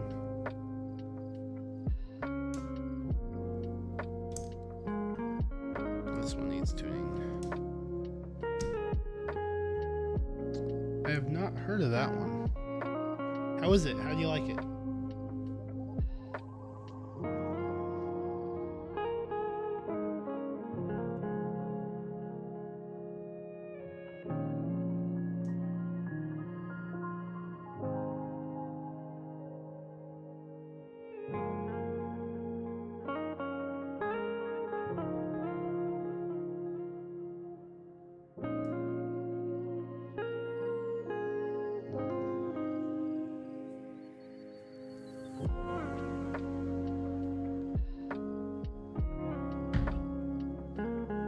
Ooh, nice.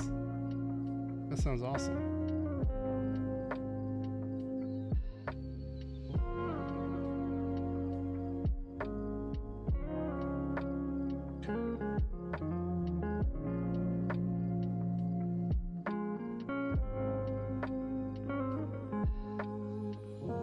Nice, that's awesome.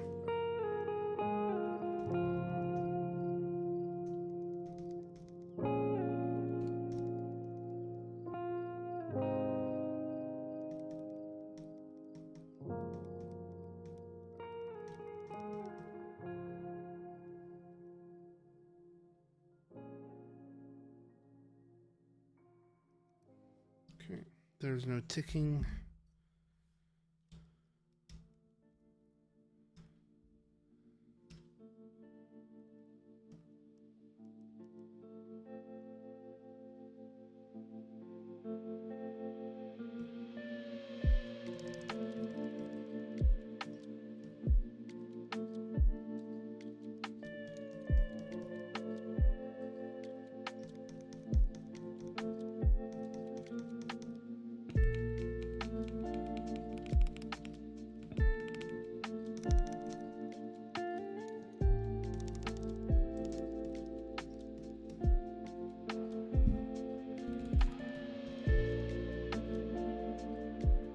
Still a little bit more on the other side as well.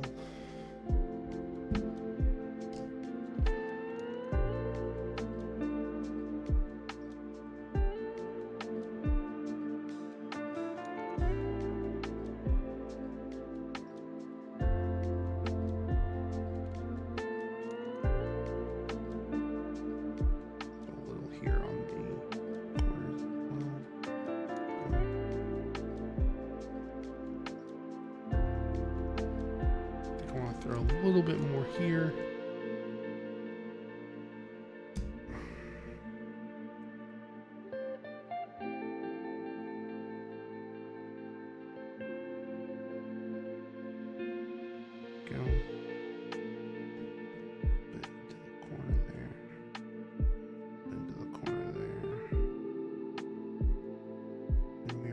V2.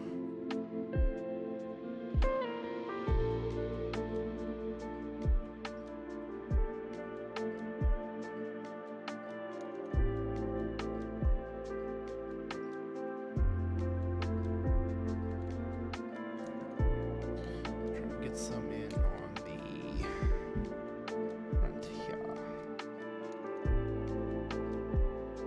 Go. There we go. Alright, that should be good. Down on the corner here too.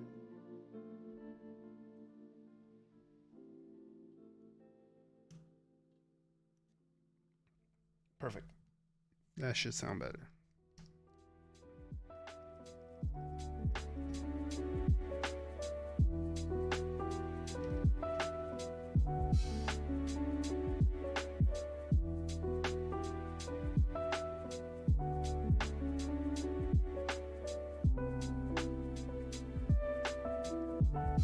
Yep, there we go.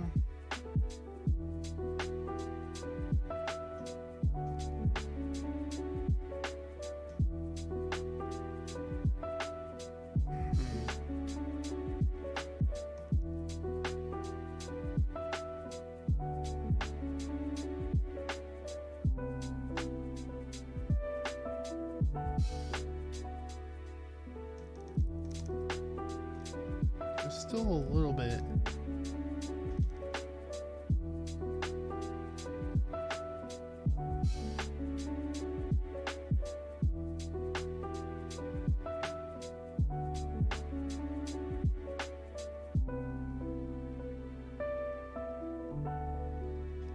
That sounds fine. That sounds fine. And we'll check this guy out.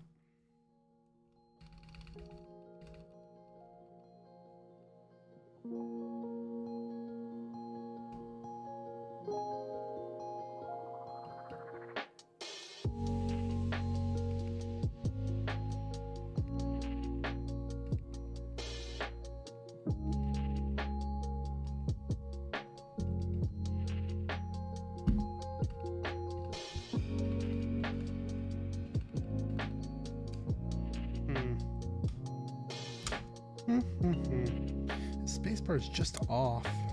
It's unfortunate so far. Spacebar is very off. I don't know why.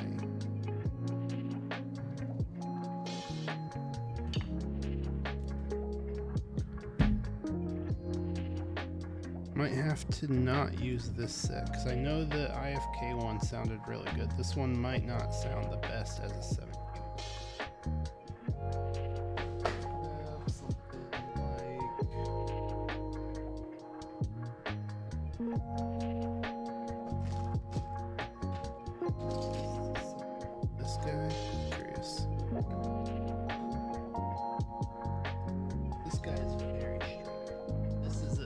One of the straightest 7U PPT spacebars I've ever seen.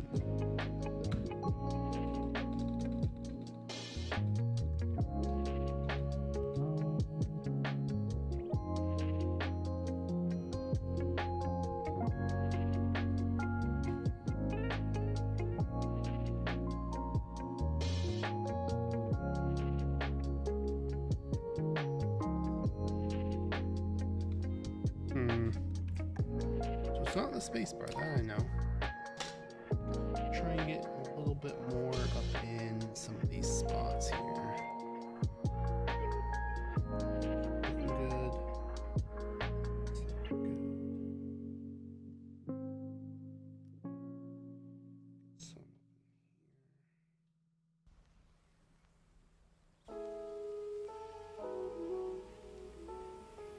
Should be good. We'll take it with that and call it good for now. Alright. Which spacebar you guys think? Ed and XD. Red for the matching the accents, or the pinkish salmon color to match the alphas?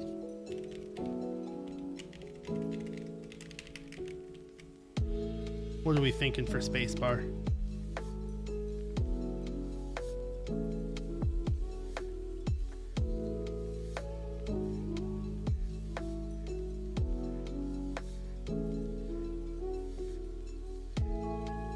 I'm thinking of going with the pink one, just to match the alphas.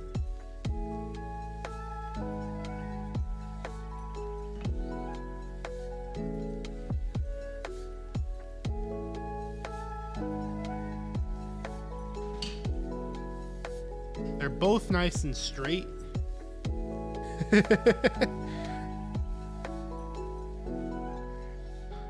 We'll do the spacebar last, and we'll do the spacebar last so we can see which one looks better. How's that sound? Do spacebar last.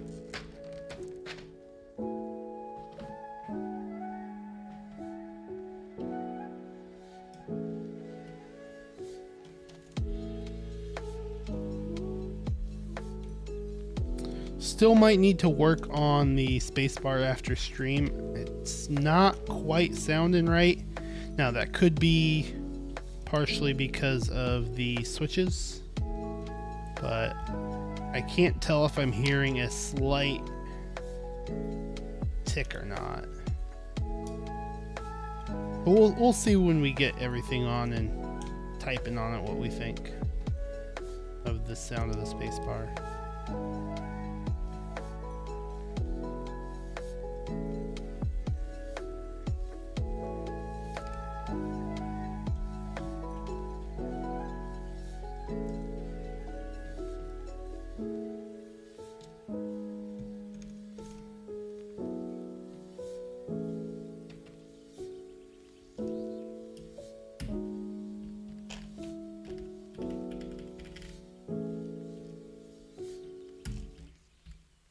But I will definitely have to look up a picture of that Mouse XD to see what it looks like, because I don't know if I've heard of that guy. I'm not too into the mice game. I have my G Pro Super Light, and then I have the glorious Model O, not the wireless, the wired one. And that's pretty good for me.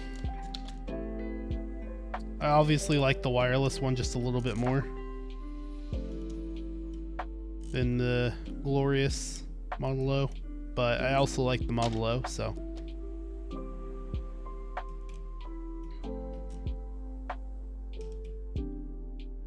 But as I said, I'm not too into different mice. As long as it functions, it's good enough for me, you know.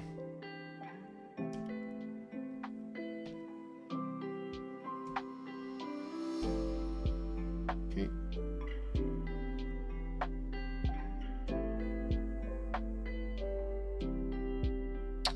Should be all I need from this guy for now.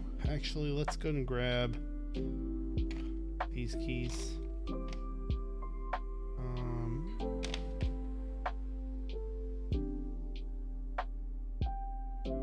Actually, no. It'll be from a different layer, I think. Be from the lower layer. The correct profile ones, at least.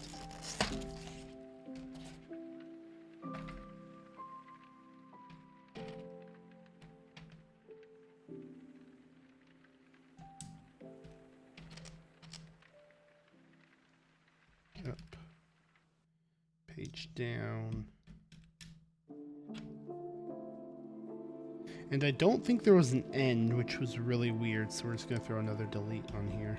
Actually, go delete there, and we'll take and put end up there.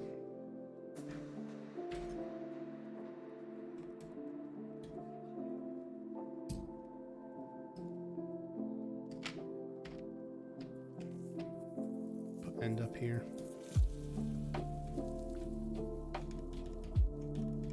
There we go. Alright, now we'll get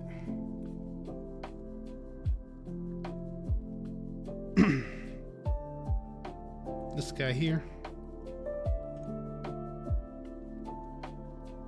We'll go with this guy. We're gonna go full novelties on the bottom, because why not? This guy.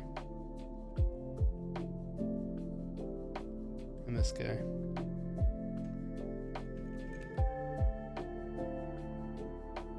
Because why not? Stepped caps. This guy there. My music is still really high. Jesus. Scuffed stream. And this guy. The shift. We're going with the pink arrows, I think.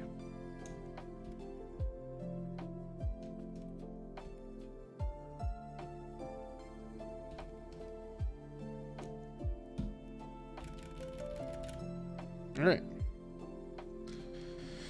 So as far as spacebar, here's how the pink one looks with this setup. And here's how the red one looks.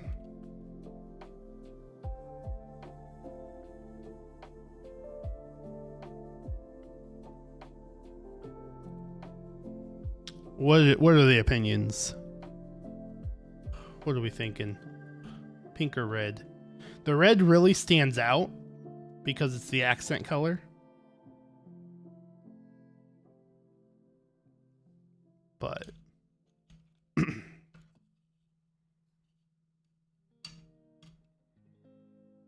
I typically go with the accent color on the spacebar, but I don't know. I think I'm liking the red a little more. I think I'm liking the red a little more. I do typically like the accent color. Just because these two matching is kind of fun. Let's do it. Let's go with the red for now. Can always change it up later if I like it more with the pink.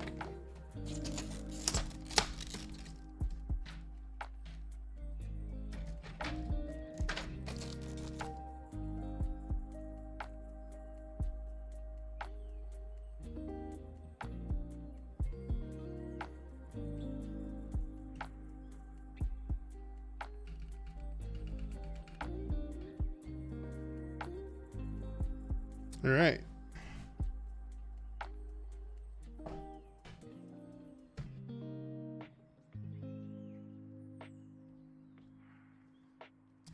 And then finally, on the top left corner, we'll be popping up an Artisan keycap.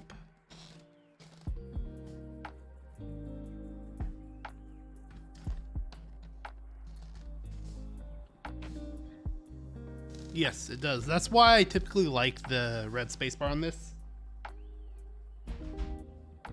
It matches the font. Now for the top left corner, we're going to be using an Artisan keycap from Keycaps.art.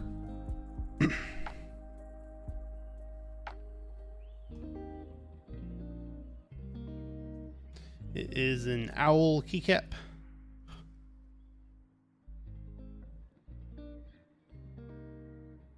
Go. With a rotating head.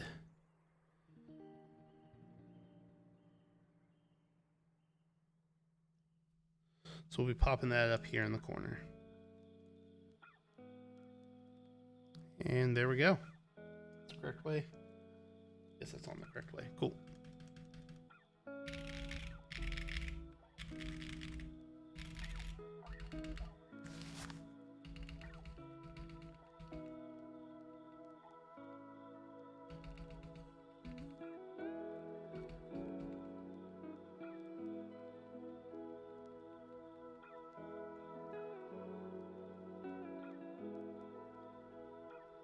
Yeah, spacebar still seems just a little off to me, but it sounds fine.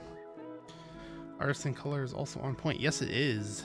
That's one of the big reasons I want to go with the one of the lighter colored sets with the white mods, as it fits in with the mod really well.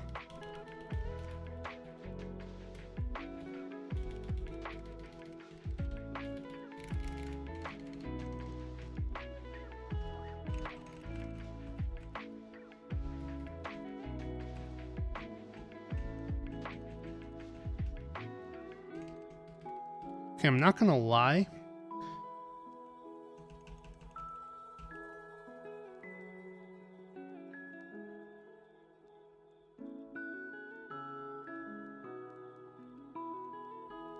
This might almost be too much flex with this O-ring.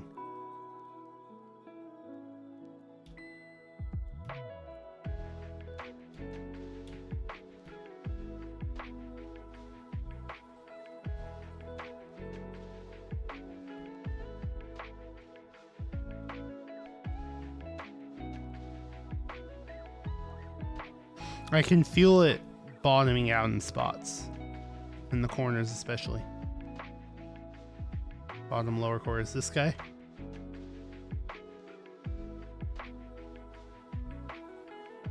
That guy. Not when normal pushing.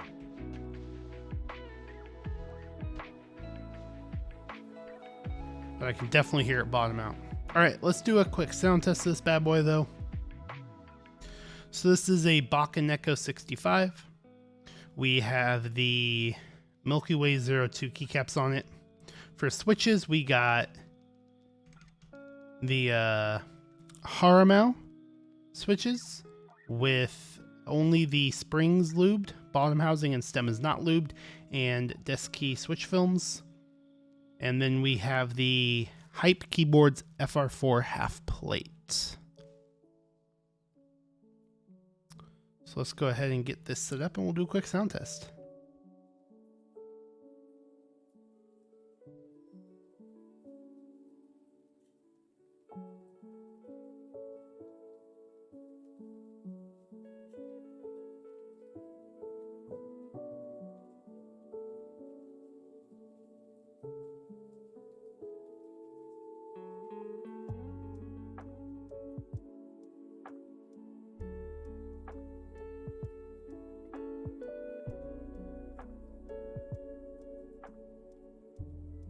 Alright, so let me...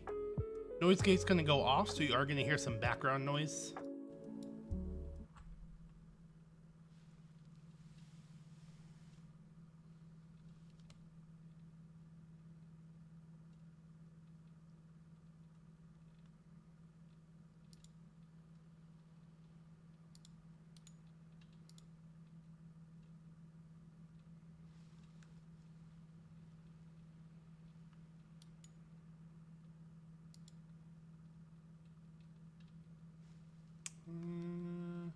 Why is it not interacting?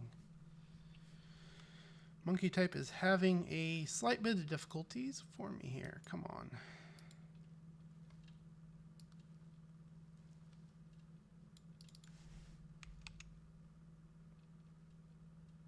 Does not want to interact. Properties.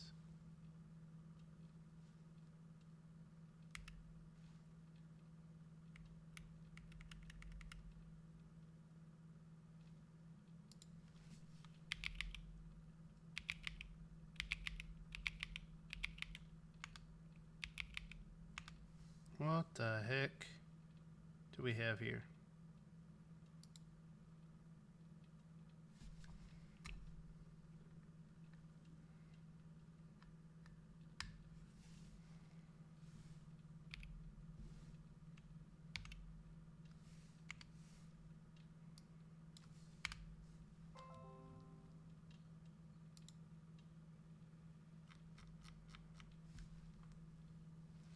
Okay, hold on for a sec.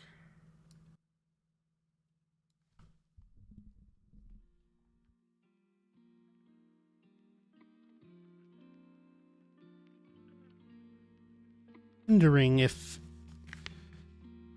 it's bottoming out and shorting or something, because keys do not seem to be want to function correctly, and now it is.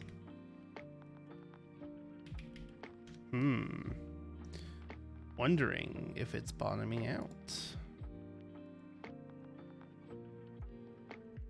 and shorting.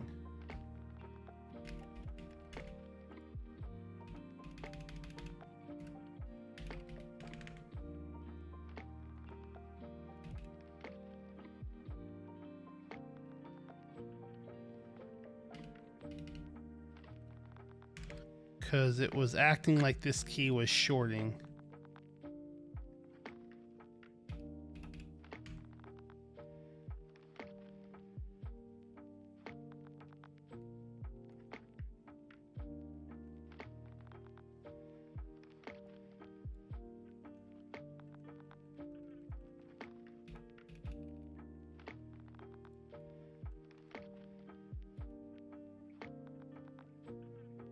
So yeah, this might be too flexy.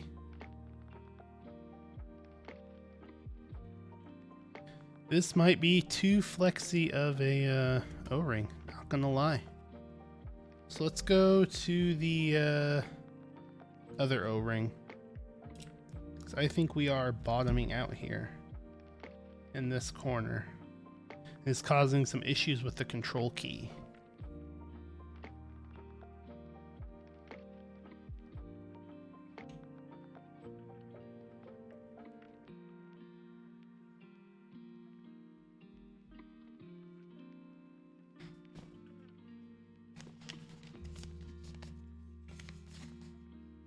Let's go with the stiffest O-ring we got for it.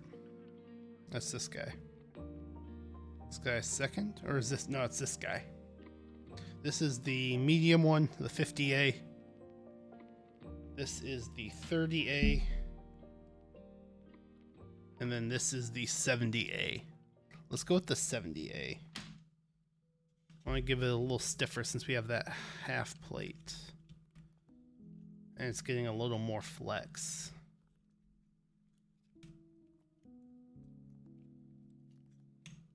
Ooh. Whew. Damn, that is tight. Fit. Whew.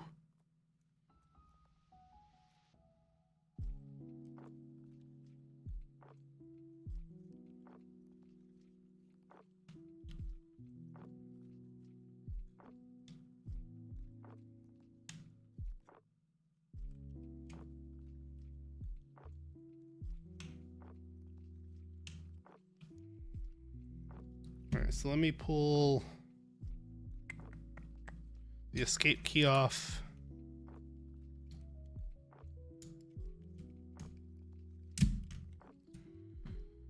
That way we can make sure that guy goes in all the way correctly. Alright.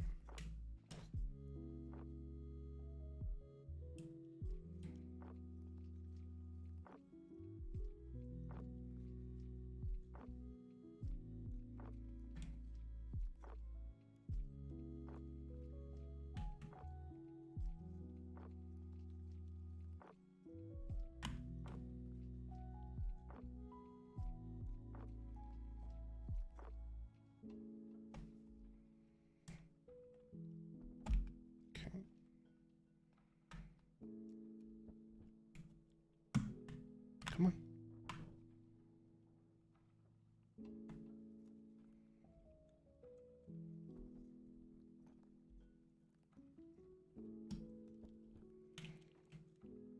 Right, so come on.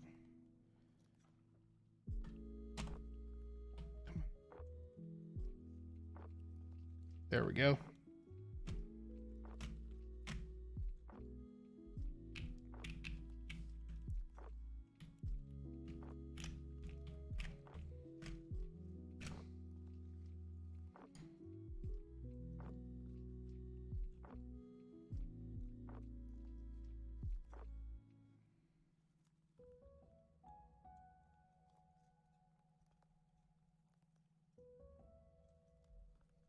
Make sure the O-ring in the bottom's sitting fine.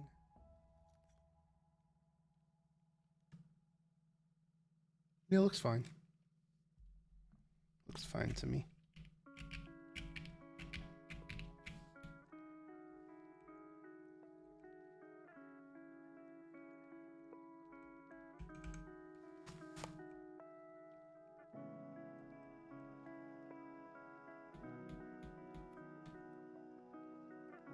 There we go.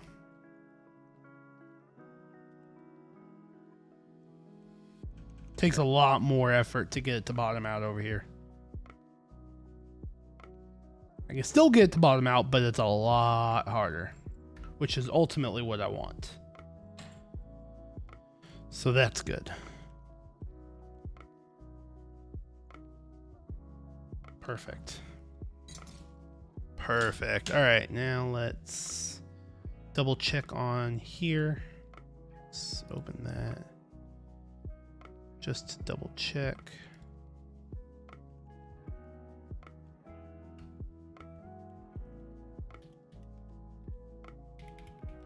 All right, XD, don't worry. Hurry back so you don't miss the sound test, though.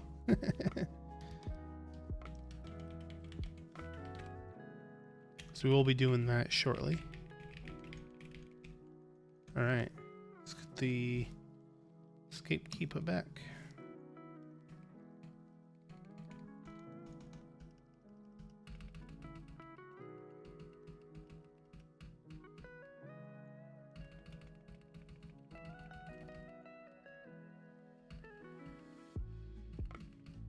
Yeah, I think that O-ring was just too flexy, honestly, especially with the half plate. I haven't tried. I wonder if it with a normal plate would be as bad, but you know, because ultimately with a hot swap PCB, you don't have to worry about things shorting as much because you don't really have as much metal exposed. But with a solder PCB, you do have to worry about it because you do have that solder exposed, basically. So what I do want to try putting some foam in here because that would prevent it from shorting. Get some little PE foam and cut it for the bottom, but not too worried about that.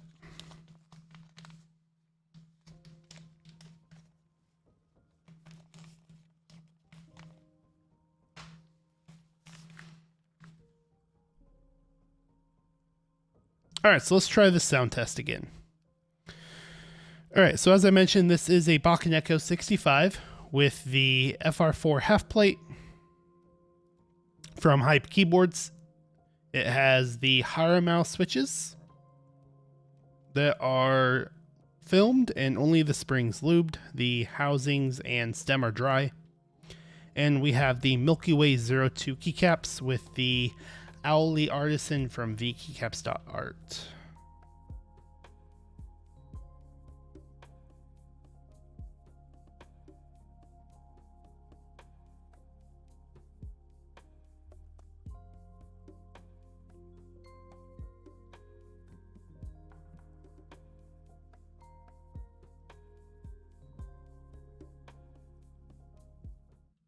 All right, and I am going to turn my noise gate off just because it's necessary, so you're going to hear background noise.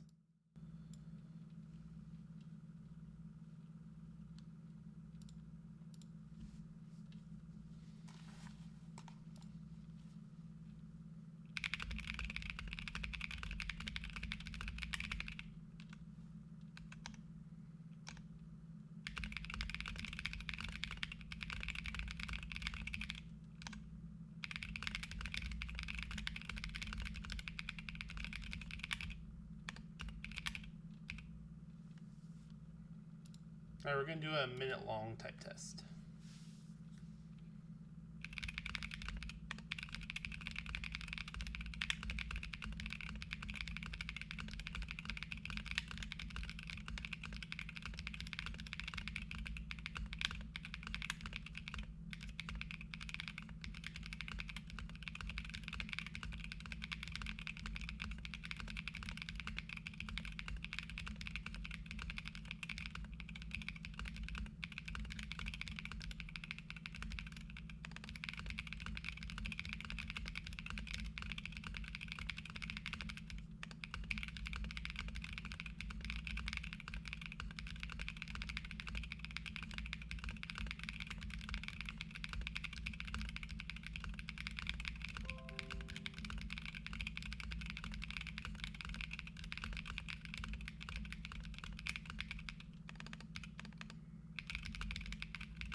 Sorry for the earthquake, had to get my microphone in a better position. But this sounds basically like I expected it to. Has a kind of a loud sound to it.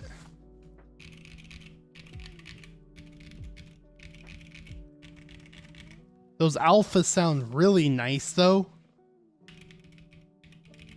With the half plate, which I do like. I think those alphas sound, it reminds me a lot of the way it sounded on the Thera. Not quite, because it's a little more noise just because of how this case is, no foam.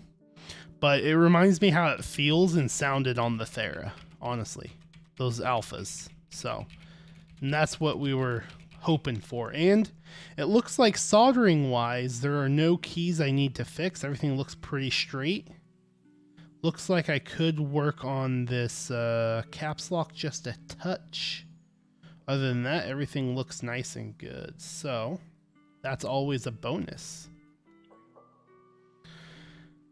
And like I said, this Artisan keycap, great, from vkeycaps.art if anyone wants to look at their keycaps. But other than that, that is all I have planned for today's stream. Nice, easy stream today. Love the way it turned out. I'll be working on the sound test for YouTube, probably record it tomorrow. Finally got this damn thing to work. I picked this up, this Camlink 4K, for recording my sound tests. Took forever to actually get this damn thing set up to work correctly. I could get it to connect to the camera and show on OBS, but as soon as I pushed record, the screen froze on OBS. So that was really annoying. It took me forever to actually get this thing set up to work. But now that we are set up to work, I am able to record my sound tests with a Fujifilm 4K mirrorless camera in 4K, so the quality is pretty nice. I did upload a sound test of the SAT75.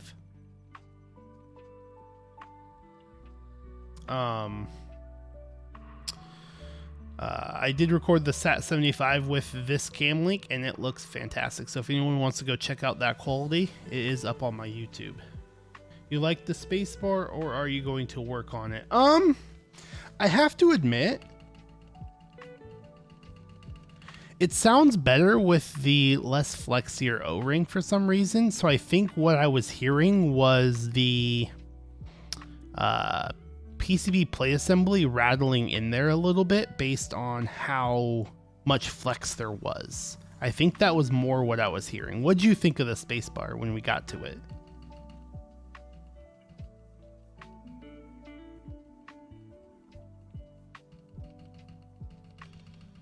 Because I think it sounds much better with a firmer O-ring, I feel like.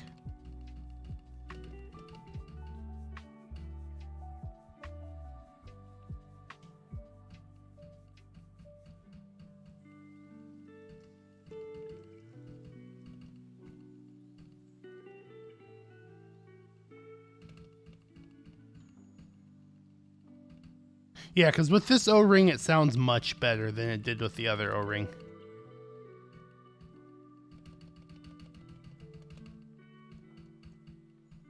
I'll probably tune it up a little bit more, but honestly, the sound's much better.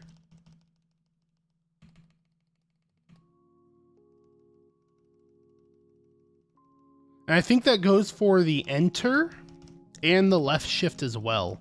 Especially the left shift. That had a little rattle too, and I think that was due to the flexi half plate and O-ring combo. So it's definitely, I can definitely feel more flex.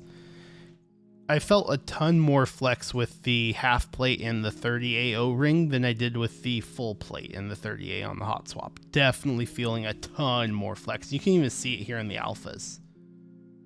Like, you can even see it over here in the alphas. When I'm pushing on the spacebar, you can see like it cave in here a little bit. Definitely see a nice amount of flex in here, which is really cool. So really nice. Really liking these half plates. I'm definitely going to try and find more half plates from Hype Keyboards website for more of my keyboards. So they're really nice feeling. So all right, so like I said, that is all for today though. Hope everyone has a great rest of the weekend.